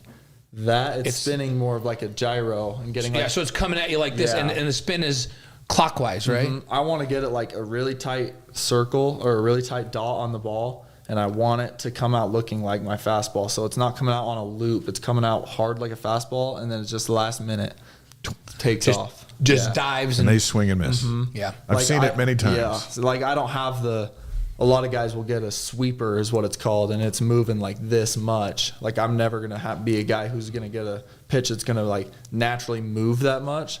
So my thing is getting it to come out like a fastball, where I can set it up with my sinker and then throw the slider right after, and it looks the same for about 55 feet. And for that last 5 feet, it's just the slight difference. See, that's where he'd get you. I know he would get me for sure. Do you throw a curve at all? I don't know. I've thrown it in the past. It's not a pitch that is much different than my slider. If I were to throw it like full 100%, it's not much. It's not that. It wouldn't do much different for me. Like I wouldn't throw it very much, so I don't throw it. And would you throw a curve at a slower speed than you'd throw the slider? Yeah, curveballs are typically slower. So mine, I think when I did throw it was like low 80s, like maybe 80, 81 versus my slider when it was like 83, 84. So there's just enough coming off of it that the batter's got to wait a little bit. Mm-hmm. And now he's looking at where it's coming, and when he's finally going to jump on it, it's going to tail off, and he's going to miss. Exactly, that's my plan. BYU baseball pitcher Stone Cushing on the Wise Guys, presented by Brady Plus and distributed by the Deseret News. What do? You get to come in the ninth inning most of the time because you're closing it up. Sometimes you come in the eighth, depending on how the game's going. Yeah, it'll be a little different this year. I'll have a lot of different roles throughout the. So you might be set up, you might be closer, you might be middle relief. Yeah, you might see me in a lot of different. Any chance are there games where you'll start?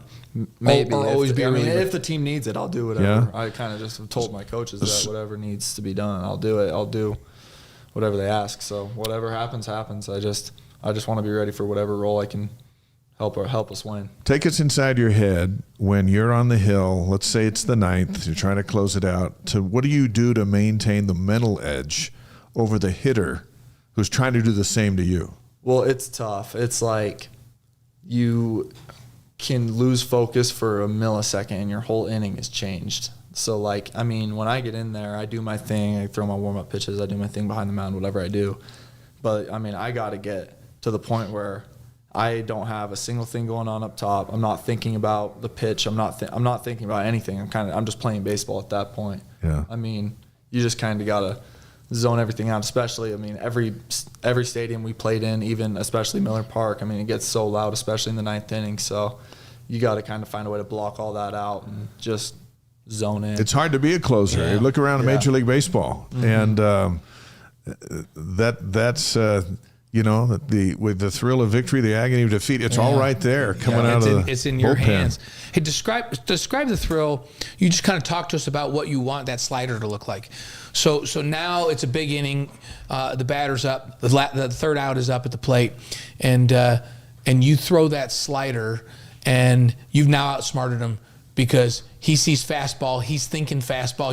He's thinking fastball, and you throw that, and he chases as it drops out of the strike zone. And what's that feel like to know you outsmarted the hitter in a big moment like that? It's a good feeling. I usually black out. You've seen it at the end of the game. I usually kind of go crazy, but no, it's a good feeling. It's just, I feel like getting a hitter to chase is it's something that I know is going to happen before it happens if I throw my pitch right. If I throw this right, he's going to swing at it, but if I miss my spot, then he could hit it. So it's that's the tricky part about pitching is you have to throw every pitch you throw. It has to be exactly how you want it, or else you're going to get hurt. So Will Farron, you watched the football team, and when Will made that game-winning kick the week before, he said on our post game, when they hit my foot, I knew that was good. Yeah, I didn't have to watch it go. I knew that was pure. Yeah. Do you have that when it's coming out of your hand? You're just like, oh yeah. I came in against Houston last year. I didn't come in at the start of the ninth inning. I came in with 2 outs, and there was a guy on first. And I was facing, I don't even remember, some righty. And that was one of those where I was so in the zone, locked in, that I felt like before I even threw once I got the first strike, I threw him 3 straight sliders. So once I got the first strike, it was I'm going to strike this guy out. It's just automatic in my mind. If I get hit, that's just I just got to bounce back from that, but I don't remember those. When I am on the mound and I get that first swing on a slider where I buckle him and I throw one in the zone and he just watches it. At that point, I know, okay, yeah, he's mine. Because I just throw 2 straight. And he likes to pounce around the mound. He's mine. The music's going, and you can tell him. It's how you got to be. If you're gonna succeed, you gotta have that mentality when you're on the mound. Yeah, when you're in the zone, it's something. I can see me it's up something there. To see. Stone, you're not gonna get in my head. Oh, I'm all up in your head. I'm already in your head. So Dr. Ketch on our live stream says, I'm looking at this handsome young baseball player. It amazes me the level of detail that goes into every sport by every great athlete. Kind of blows me away. What's it like for you right now to be a BYU athlete surrounded by so many others like yourself that are all in? Well, it's pretty cool. We get the opportunity to work out in the weight room with a lot of the other athletes on campus, and so they're usually not in there at the same time, but sometimes we'll get to see the other athletes work out. And it's funny when I go on social media and I see people arguing over what the hardest sport is. A lot of baseball players will chime in and say it's baseball, and none of you know what you're talking about. But in reality, every single sport has so much that goes into it. Especially when you get to this high level, people would come watch us practice, and I think if you don't know much about baseball, you wouldn't understand a thing that we're doing. You would think that we're wasting 2 hours, but in reality, we're just working on things that, I mean, the normal baseball fan won't pick up and won't understand, but it's the most important things in the game that you got to kind of lock down. So, I mean, it goes into every sport. I mean, we watch the people in the weight room, the other athletes are doing completely different workouts than we are. So, like, they're working different muscles. I mean, there's different, like, injuries that they're worried about. I could go up to one of them and be like, yeah, I mean, I'm getting Tommy John surgery, and they'd have no idea what it is. But it's like, it's only a surgery that, like, you'll hear in the baseball world. Right. Versus, like. Which you haven't had. No, not yet. I don't ever want you to have. No. Fingers crossed. Yeah. To keep taking care of it. So we're here talking about baseball in mid-November. But that's because fall ball just ended. Yeah. Right? And so now you guys you have fall ball to get ready for your second season in the Big 12. How did fall ball go, and where do you feel you are along that continuum of being ready to compete in this Big 12? It's a different team than last year. We had more success this fall than we did last fall against like the other teams. Last year we played Utah and GCU in the fall, and we just got stomped on. Yeah. And this fall we had Air Force come in, and we worked them pretty well. And then we went down to San Diego State, and we kind of beat up on them a couple games. It felt pretty good to see some arms. Hitters got to see arms that aren't ours. We got to see bats that aren't ours, and it felt good. We seemed to, our starting nine seemed pretty solid. Our pitchers kind of handled their own. So it's been a good fall. I think we're ready to go in now that we at least like kind of know what to expect going into the Big 12. We know to expect good baseball. We can't make mistakes. I mean, we know that this fall, and we've been pushing ourselves. So I'm excited to see where things stack up.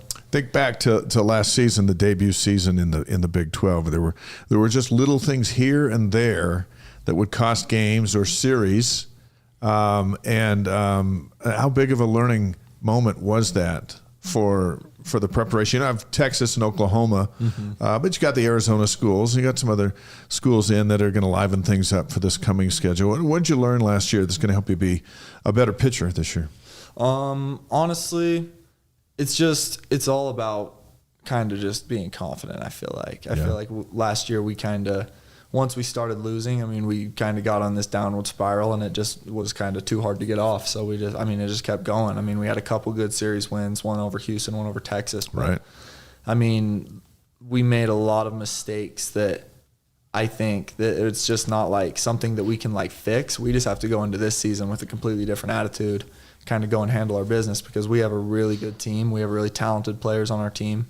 And I think we could make a run in the Big 12 if we play to our ability, which we just haven't been able. We weren't able to last year, but I think that this year with more experience in our lineup, more experience on our pitching staff, I think it'll be a little bit different, hopefully. With that experience, there's a lot of new faces on this roster, though. As we were looking down the roster. At the blue-white scrimmage, we needed a roster just to see where everyone is. Yeah. So what are there some new faces that we're going to see that you go, oh yeah, this guy's going to have a big impact, or a couple of those guys? Yeah, I mean, that's kind of what the offseason is, especially with the transfer portal. We look for guys to come in and make major impacts for our team. One of the guys on our team that I haven't even gotten him out this fall, is Ryder Robinson. He's from TCU. He came in. He's from American Fork, Crew Robinson's brother. Okay. Yeah. It's his younger brother, but is he a lefty? He's a switch hitter. Okay. But he's been really good. And then we've got a few arms. We've got a couple of guys who came in from JUCO, from like Slick, some other schools. We've got a couple D1 transfers who are making pretty good impacts for our team in the fall. But honestly, I mean, we're just excited to get going. I mean, it's a new unit, it's a new year, it's a new feel for things. Like getting a lot of new guys in, like whether they're going to play a lot or not, like it's just nice having that new feeling going into a new season. BYU pitcher Stone Cushing's on the Wise Guys tonight. We're live on YouTube, Facebook, Twitch, and wiseguys.com. There's some newness for you, too. We want to talk about none of the really good stuff. You're married to former Chloe Watson. Yes. Last month. So compare the nerves you felt when you got engaged compared to closing out a 7-5 win against Texas like you did last spring. I don't know. I don't think I had much nerves on either thing, honestly. Really? I felt pretty good on both. I mean, when you come in Texas and you got a bunch of drunk people yelling at you and stuff, it kind of just fires you up more than gives you nerves. Just kind of waiting to shut those guys up. So that's always fun. But the engagement, I mean, So what'd you do? I was actually in class until 8 p.m. that day, so I didn't get home until late. And I was like, "Hey, come over! Like, I need you to come over really quick." I was being pretty suspicious about it. Like, I wasn't really hiding in. She sensed it was coming. Yeah, she was kind of like fighting back, like, "Oh, Had you talked about this before? And did she help with the ring, or did you just completely? Yeah, she's acting like this whole anonymous ask a girl to marry you thing and don't even have her pick out the ring. I think that's like, who does that? Yeah, there's like a 20-point checklist. So she knew at some point it was coming, but she didn't know exactly. She knew it was coming. She actually didn't know. I got the ring early. She actually didn't know that I had the ring when I got it. So that was, I guess, the only surprise. Did you talk to her dad? I did, yeah. Okay, how'd that go? It was good. Good. Yeah. So that was done, and then now you just have to, the closer has to close the deal. Exactly, yeah. And then I wasn't home all day, so luckily my mom, bless her heart, she set up our whole, like, we have this like little like pergola in our backyard. She set up with like lights and the fire going and like some like curtains and stuff. So it was good. It was nice. But then she came over and then we just walked out back and that's all. So you did a great job in that Texas game. You closed that 7-5. How'd you feel you did on this close? Great. So you better. It was better. It was better. Better. That's awesome. Now, have you informed Chloe that you'll be spending your first Valentine's Day on the road with us against Fresno State? Yeah, she's seen the schedule. Yeah. So there'll be other February 14th. Yeah, there'll be plenty. But that one you'll be on the road. Do we all agree that Valentine's Day is it's like a holiday that got made up by Hallmark? Yeah, is that a real thing or did they make that up? It's not a real thing until you forget it, and then it becomes a real thing. You know remember what? that. I'll remember That's that. good advice that Dave's Good given. advice. It's a real thing if you forget it. There you go. For sure. I'll remember that. All right. I think he's ready for 5 questions. Yeah, we're going to give you 5 questions. I don't know if you came in and heard Scott give his 5 questions. By the way, Scott Phillips would have been phenomenal in baseball. Because I think if he would have gotten on first base, he would have just run around. He would have just run around. I don't think you could throw him out a second for sure. So. Hey, everyone on the stream loves your shirt. Where do they get that? Shout out Zach Stetler. He's our weights coach. Okay. He designed these. They're our weight shirts. There you go. One, the long sleeves are a little like I wouldn't wear it to work out, so it's kind of just a lounge shirt for me. So I just throw it on. But it's light. It's like it is, yeah, it's a nice material. Yeah. Okay, what do you call that? go. It's like stretchy. I don't know. What's stretchy light material? Yeah, it's nice. It looks nice. Nice. Thanks. Yeah. So it's a cool logo though. So guys, I don't think that's available because the coach just put that together for the guys, right? Yeah, this is team issue. Oh yeah, everybody's sorry. wondering if they can get it. Sorry guys. Sorry, that's it. Stone gets it, and everyone else. Yeah. You got any other shout outs you want to give for? You got NILs that have been good to you? Anything like that? Before we get to these 5 questions. Defense Drinks. Okay. Defense Drinks treats us well. Yeah, we've done. So I used to drink one of those every day on the show. Yeah, they got good supplements. They treat us well. We get treated well by everybody who helps us out. I mean, we get Relight. We get all sorts of stuff from our fueling station, I guess is what they call it. But the Defense Drinks has been really good. I mean, they've got good supplements that have collagen in it, and it helps repair your joints. So it's good. It's good, especially for baseball players. See, the freedom we have on Wise Guys, unlike some of our other shows, we can do what we want. Yeah. And we can say what we want. That's right. And so you can give a shout out to who you want. That's right. So, all right, let's do it. All right, 5 questions for Stone. First one is your favorite sports movie. Coach Carter. That's Coach one that we've had that one a couple of times, but yeah, Coach Carter's. What's your favorite baseball movie? Yeah. Moneyball. Moneyball. Or Field of Dreams. Yeah, those are both Field classics. of Dreams. I like every once in a while. I just have to watch it again. Yeah, or For the Love of the Game. That's a good one too. Yeah, not a lot of people know that. Great baseball movies. Yep. Mm-hmm. So Field of Dreams is, I think, my favorite baseball movie. Yeah, I do like Field of Dreams. If you build it, they will come. So, and I cry every time he wants to have a catch with his dad. Yeah, I do. Emotional. Not gonna lie. Okay, your favorite singer or band? I would say Noah Kahan. Noah Kahan. Yeah. Like, what's their genre? He's like alternative. He's pretty popular right now, though. Okay, I gotta get up on that one. Yeah, he threw the first pitch of the Red Sox game this summer, and it wasn't very good. But he can sing.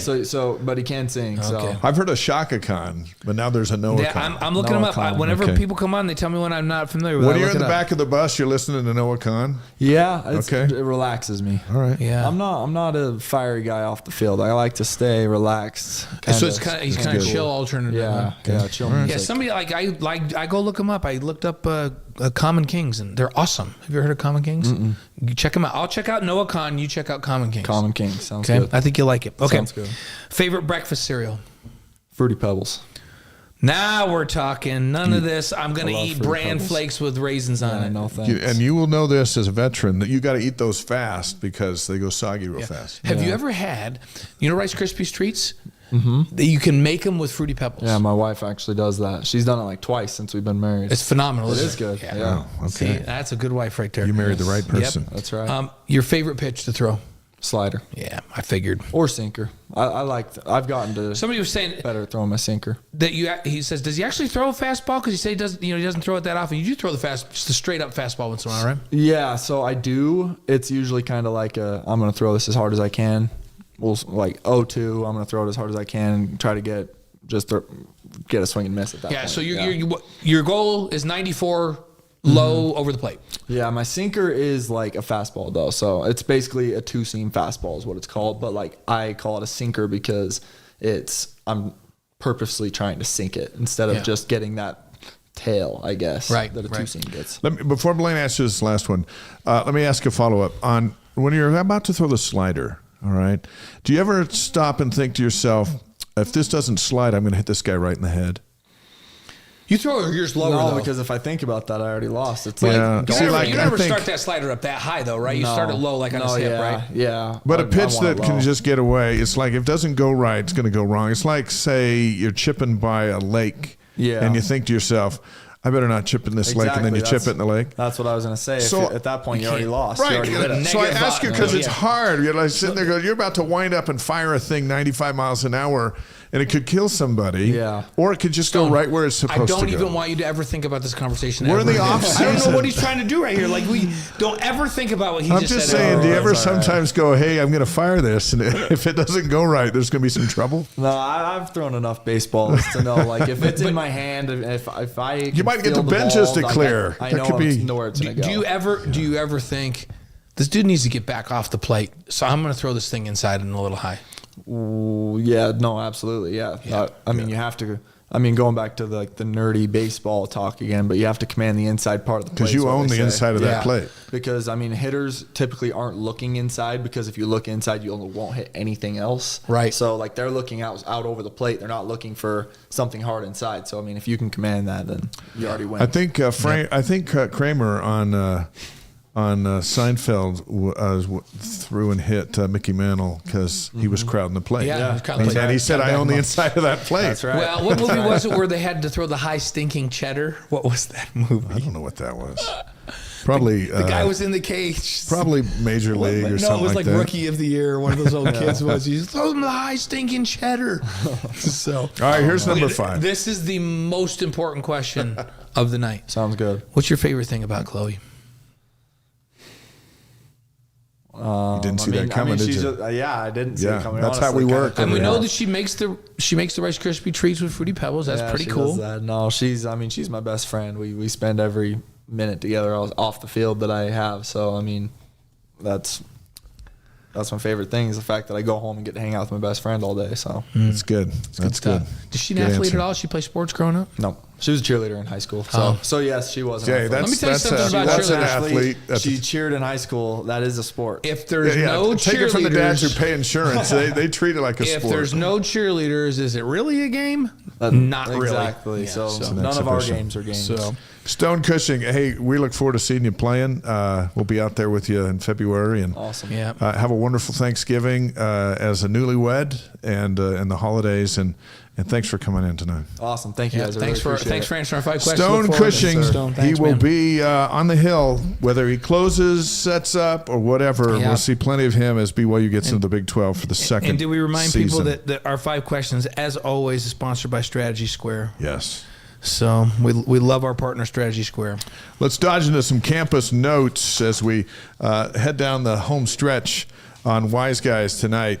And that was great to, you know what? I feel like we know pitchers better now. Yeah, that was really fun to get inside Stone's head and what he was thinking and how he throws it and like where they're released. And you know what's amazing to me? And I've had this conversation before when it was fun to have it here.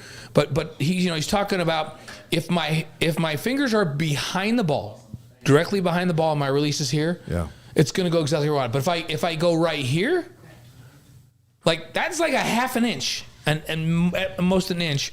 If my release is right there, the ball's going to take off and it's going to get mashed. That much difference. That's how much attention to detail is important for pitchers. That's what made Greg Maddux so good. Oh, yeah. Is he wasn't going to overwhelm you with a fastball. Fastball might be 83 miles an hour, but there's just enough movement on his other pitches that you have no idea what's coming. And what Stone said, his fastball, when he's in shape and ready to go in midseason, will be 94, 95. But he's throwing that slider at 88. Yeah. See, the reason I'm not a pitcher is I would think, hey, I'm about to throw this 95 miles an hour. I might kill this guy. Yeah, and so that's why I'm not. Men's hoops, 4-0. Beat Queens 99-55. Dawson Baker had 22. Trevor Nell had 16. Then they routed Idaho 95-71. Fusini Traore, a career high 29. Richie Saunders, a career high 26. Yegor Demon had 16. Demon named the Big 12 Newcomer of the Week again. Yeah. Second straight week. If you keep winning that award, do they stop calling you the newcomer? Yeah, they're like, okay, you know what? He's not a newcomer anymore. He's just one of the best players in the league. He is so much fun to watch. Yeah. You know, just getting started. You know what's kind of fun, though? These last two games that you and I called, yeah, Yegor's been phenomenal, right? But the veterans have showed up in a big way. Yeah. And I think people were reminded in these last two games, it's like, oh, wait a minute, you know what? Richie Saunders is really good. Oh, you know what? Dawson Baker, we've been hearing about this guy being able to shoot. He can shoot it lights out. And Foose, now that he's healthy, how do you stop that guy inside?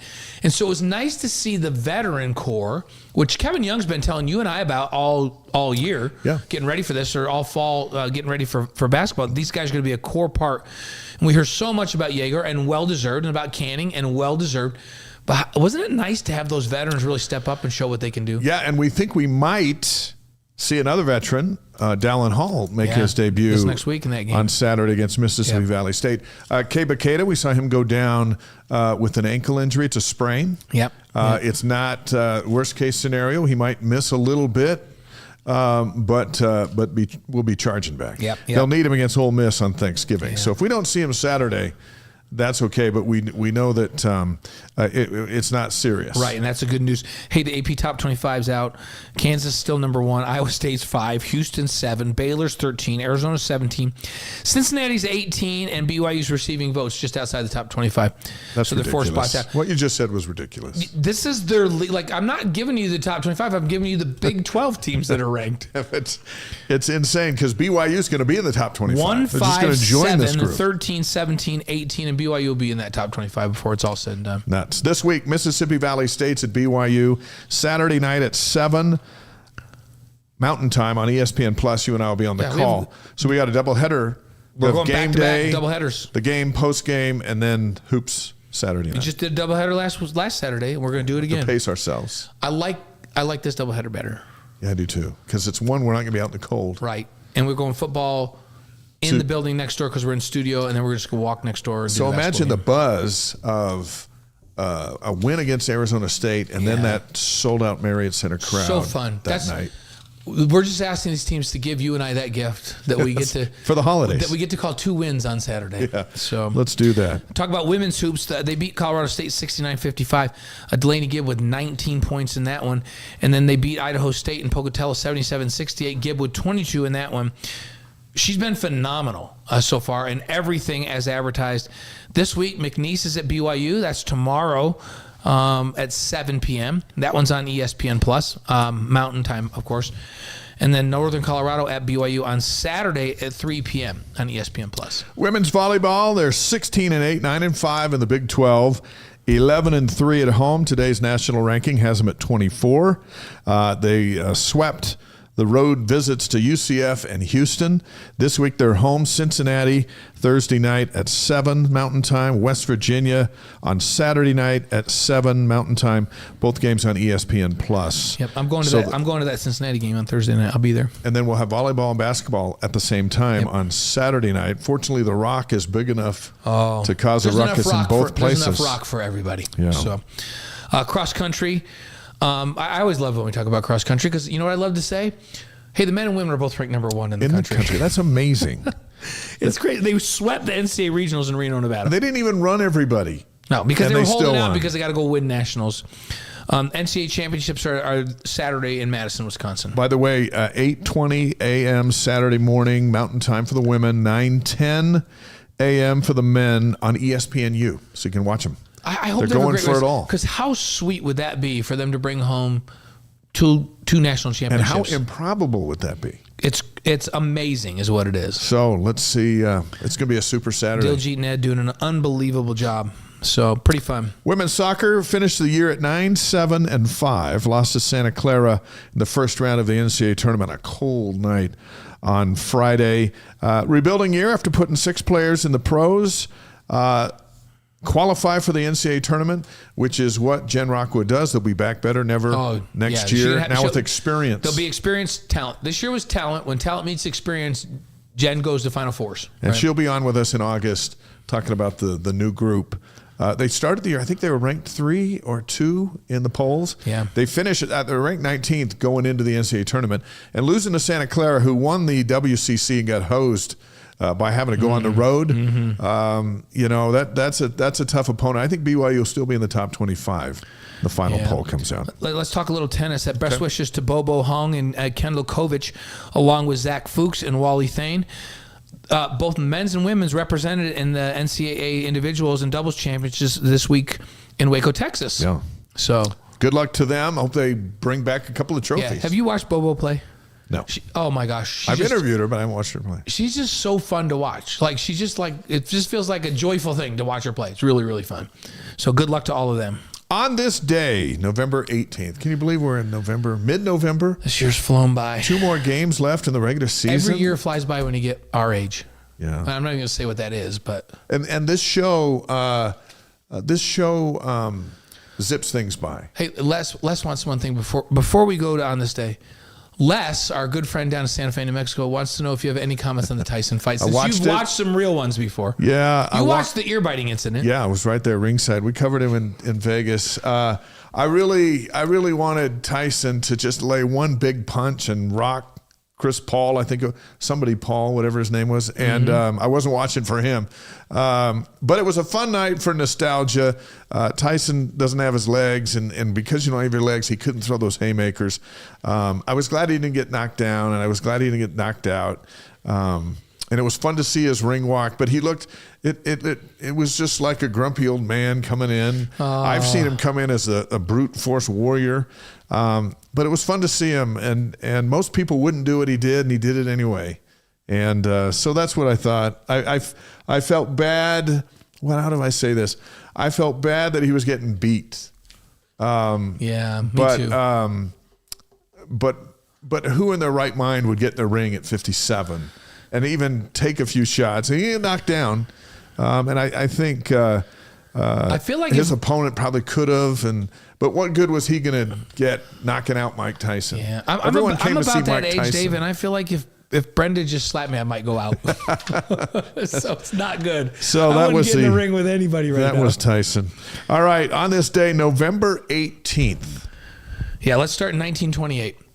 It all got started in 1928 because Steamboat Willie is released. That's the first Mickey Mouse cartoon. Yeah, on this day in 1928. Steamboat Willie. How about 1959? Ben-Hur premieres in New York City. That's wild. 1963, Bell introduces the touch-tone telephone to customers in Pennsylvania. Where would we be had we not gotten there? The rotary dial before that. We wouldn't have these. I know that. That's right. 1970, scientist Linus Pauling declares large doses of vitamin C could ward off colds. It's never been definitively proven. So he said this in 70. But he said it on this day in 1970, and we've been getting pumped full of vitamin C ever since. And you go, hey, I've got to call it back with some emergency. Yeah. Right? Yeah, we do that. We don't know if that might be the great scam of all scams. Yeah, it might be. It started on this day. Or it might be real. In 1970. So on November 18th in 1983, A Christmas Story is released. You get that Red Ryder BB gun, you might shoot your eye out. That's all I have to say about Change that. the holidays for everybody. I love it when TNT or TBS just plays it for 24 hours straight. No matter, it's one of those movies, and you know what I'm talking about. No matter where it is in the movie, you stop and you watch. How about, it says Fragile. It must be expensive. It must be. It was a very big award. It's a major award. That leg lamp. And no one still knows what happened to that. People still have leg lamps that you can get a leg lamp. 1987 on this day, Andre Dawson, the Hawk, becomes the first baseball player to win the MVP award from a last place team. How good do you have to be? Which to were the win all those? Cubs. Yeah. So he was that good, and we were that bad. Let's talk about November 18th birthdays. 1901, George Gallup. Yeah, the Gallup poll. Yeah. George Gallup. That poll's been telling us how we think for a long time. So, and the polls around the election were jacked up again. Was that Gallup though? We don't overdo Gallup for that one. Yeah, I think Gallup's everywhere. I always look to them. Gallup does like corporate culture. Like Gallup's in all major corporations these days. Yeah. So. 1923, Alan Shepard, the first American astronaut in space, was born today.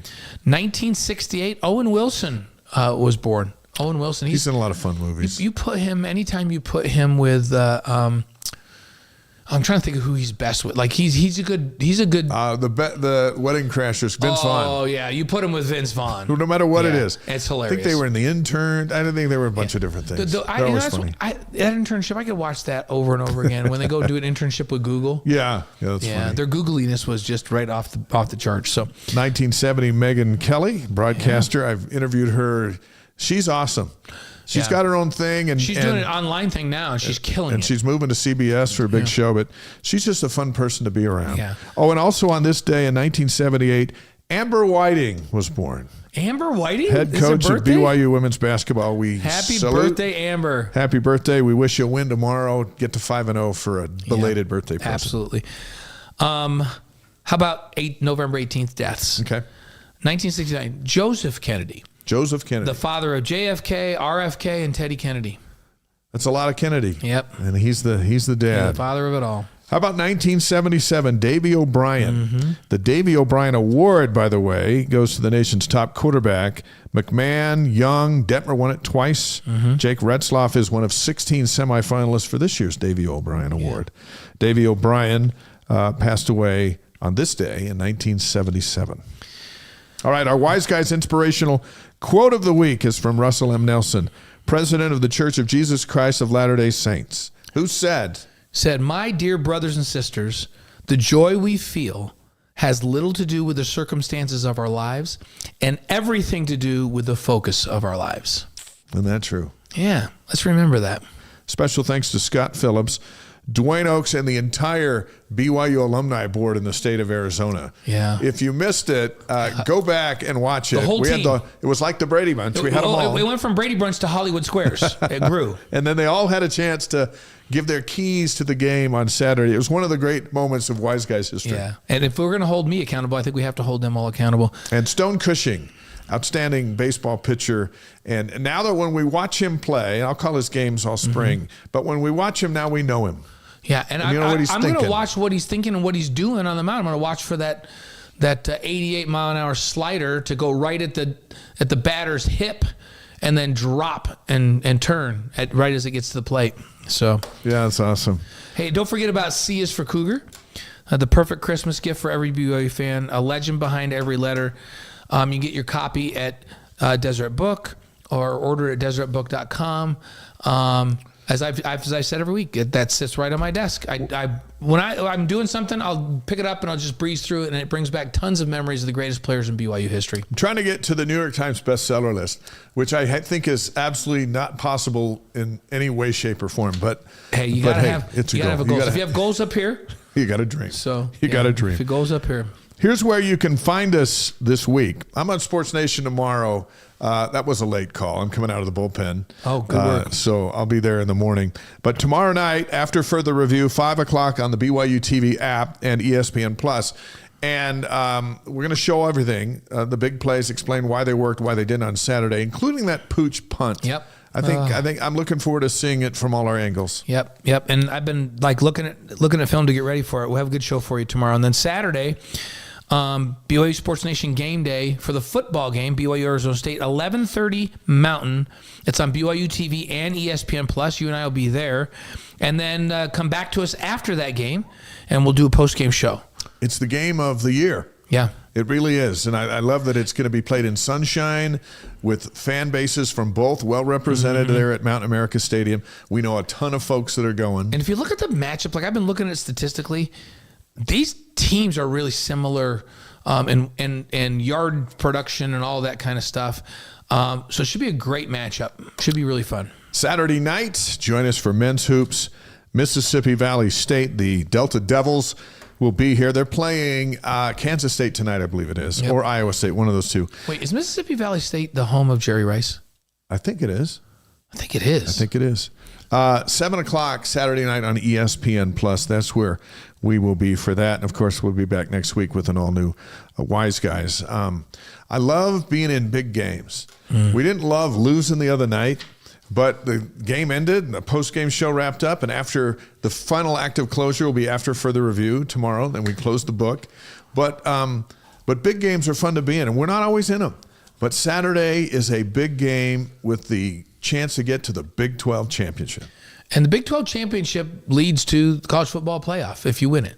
And isn't it nice to be in a league where you win a game or you lose a game? And as Scott pointed out when he was on the show, BYU's had a lot of phenomenal teams that somewhere along the line stumbled and then picked it up and looked at what they did and moved forward and then won games afterwards. Because there's only one undefeated team in BYU history. Your team. And that was my team in 1984. I'm not going to take all the credit for it, but I was on that team. You and the Dolphins. There's only one, right? Right. Only one team went unblemished.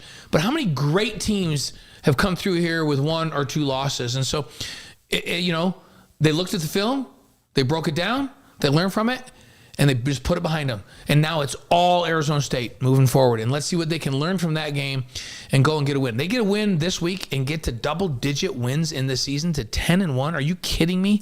Think about 2021 when they go to Coastal and get beat, fall 2 yards short of the end zone. They're no longer undefeated. They're not in a conference. It's over. It ended everything. It's over. And they end up coming home. They played San Diego State, maybe somebody else after that. We called those 2 games. And then they went to the Boca Raton Bowl and blew out it kind of didn't matter, UCLA. right? Yeah. But it still matters now. Yeah. This one was, that was unfortunate. But now Saturday's game's even bigger. Even bigger. It makes this week's game even bigger. So that's the word we're in. By the way, that's the fun of being in a conference. And that's what you got to do. You got to move forward and big service project going on with Arizona State and BYU this weekend. The link is on our chat. And get involved. We have a lot of folks that saying they're involved. You can't get there or send stuff. You can get on there and make some donations or whatever. But what Cougar Nation does, whether or not they can get to the site or not, they change the lives of people around a sporting event, and then they move on to the next thing. Yep. And you don't have to do it. Most schools don't. But BYU does. Yeah. It makes things different. It's awesome. And it was great to visit with all the alumni reps who are making that happen in the great state of Arizona. That's it for us. That's it for us until tomorrow. Until tomorrow for Dave. I'll see you guys all on Saturday. No, we're tomorrow. We got AFR tomorrow. I forget we have AFR just tomorrow. read that. We got that. Okay. We got that. We'll both see you tomorrow, and then we'll both see you on Saturday. Wise Guys is presented by Brady Plus and distributed by the Deseret News. We thank them, and we hope you have a great week. See ya. See you next week. Or see you tomorrow. Yeah. Or just all the time. We'll see you all the time.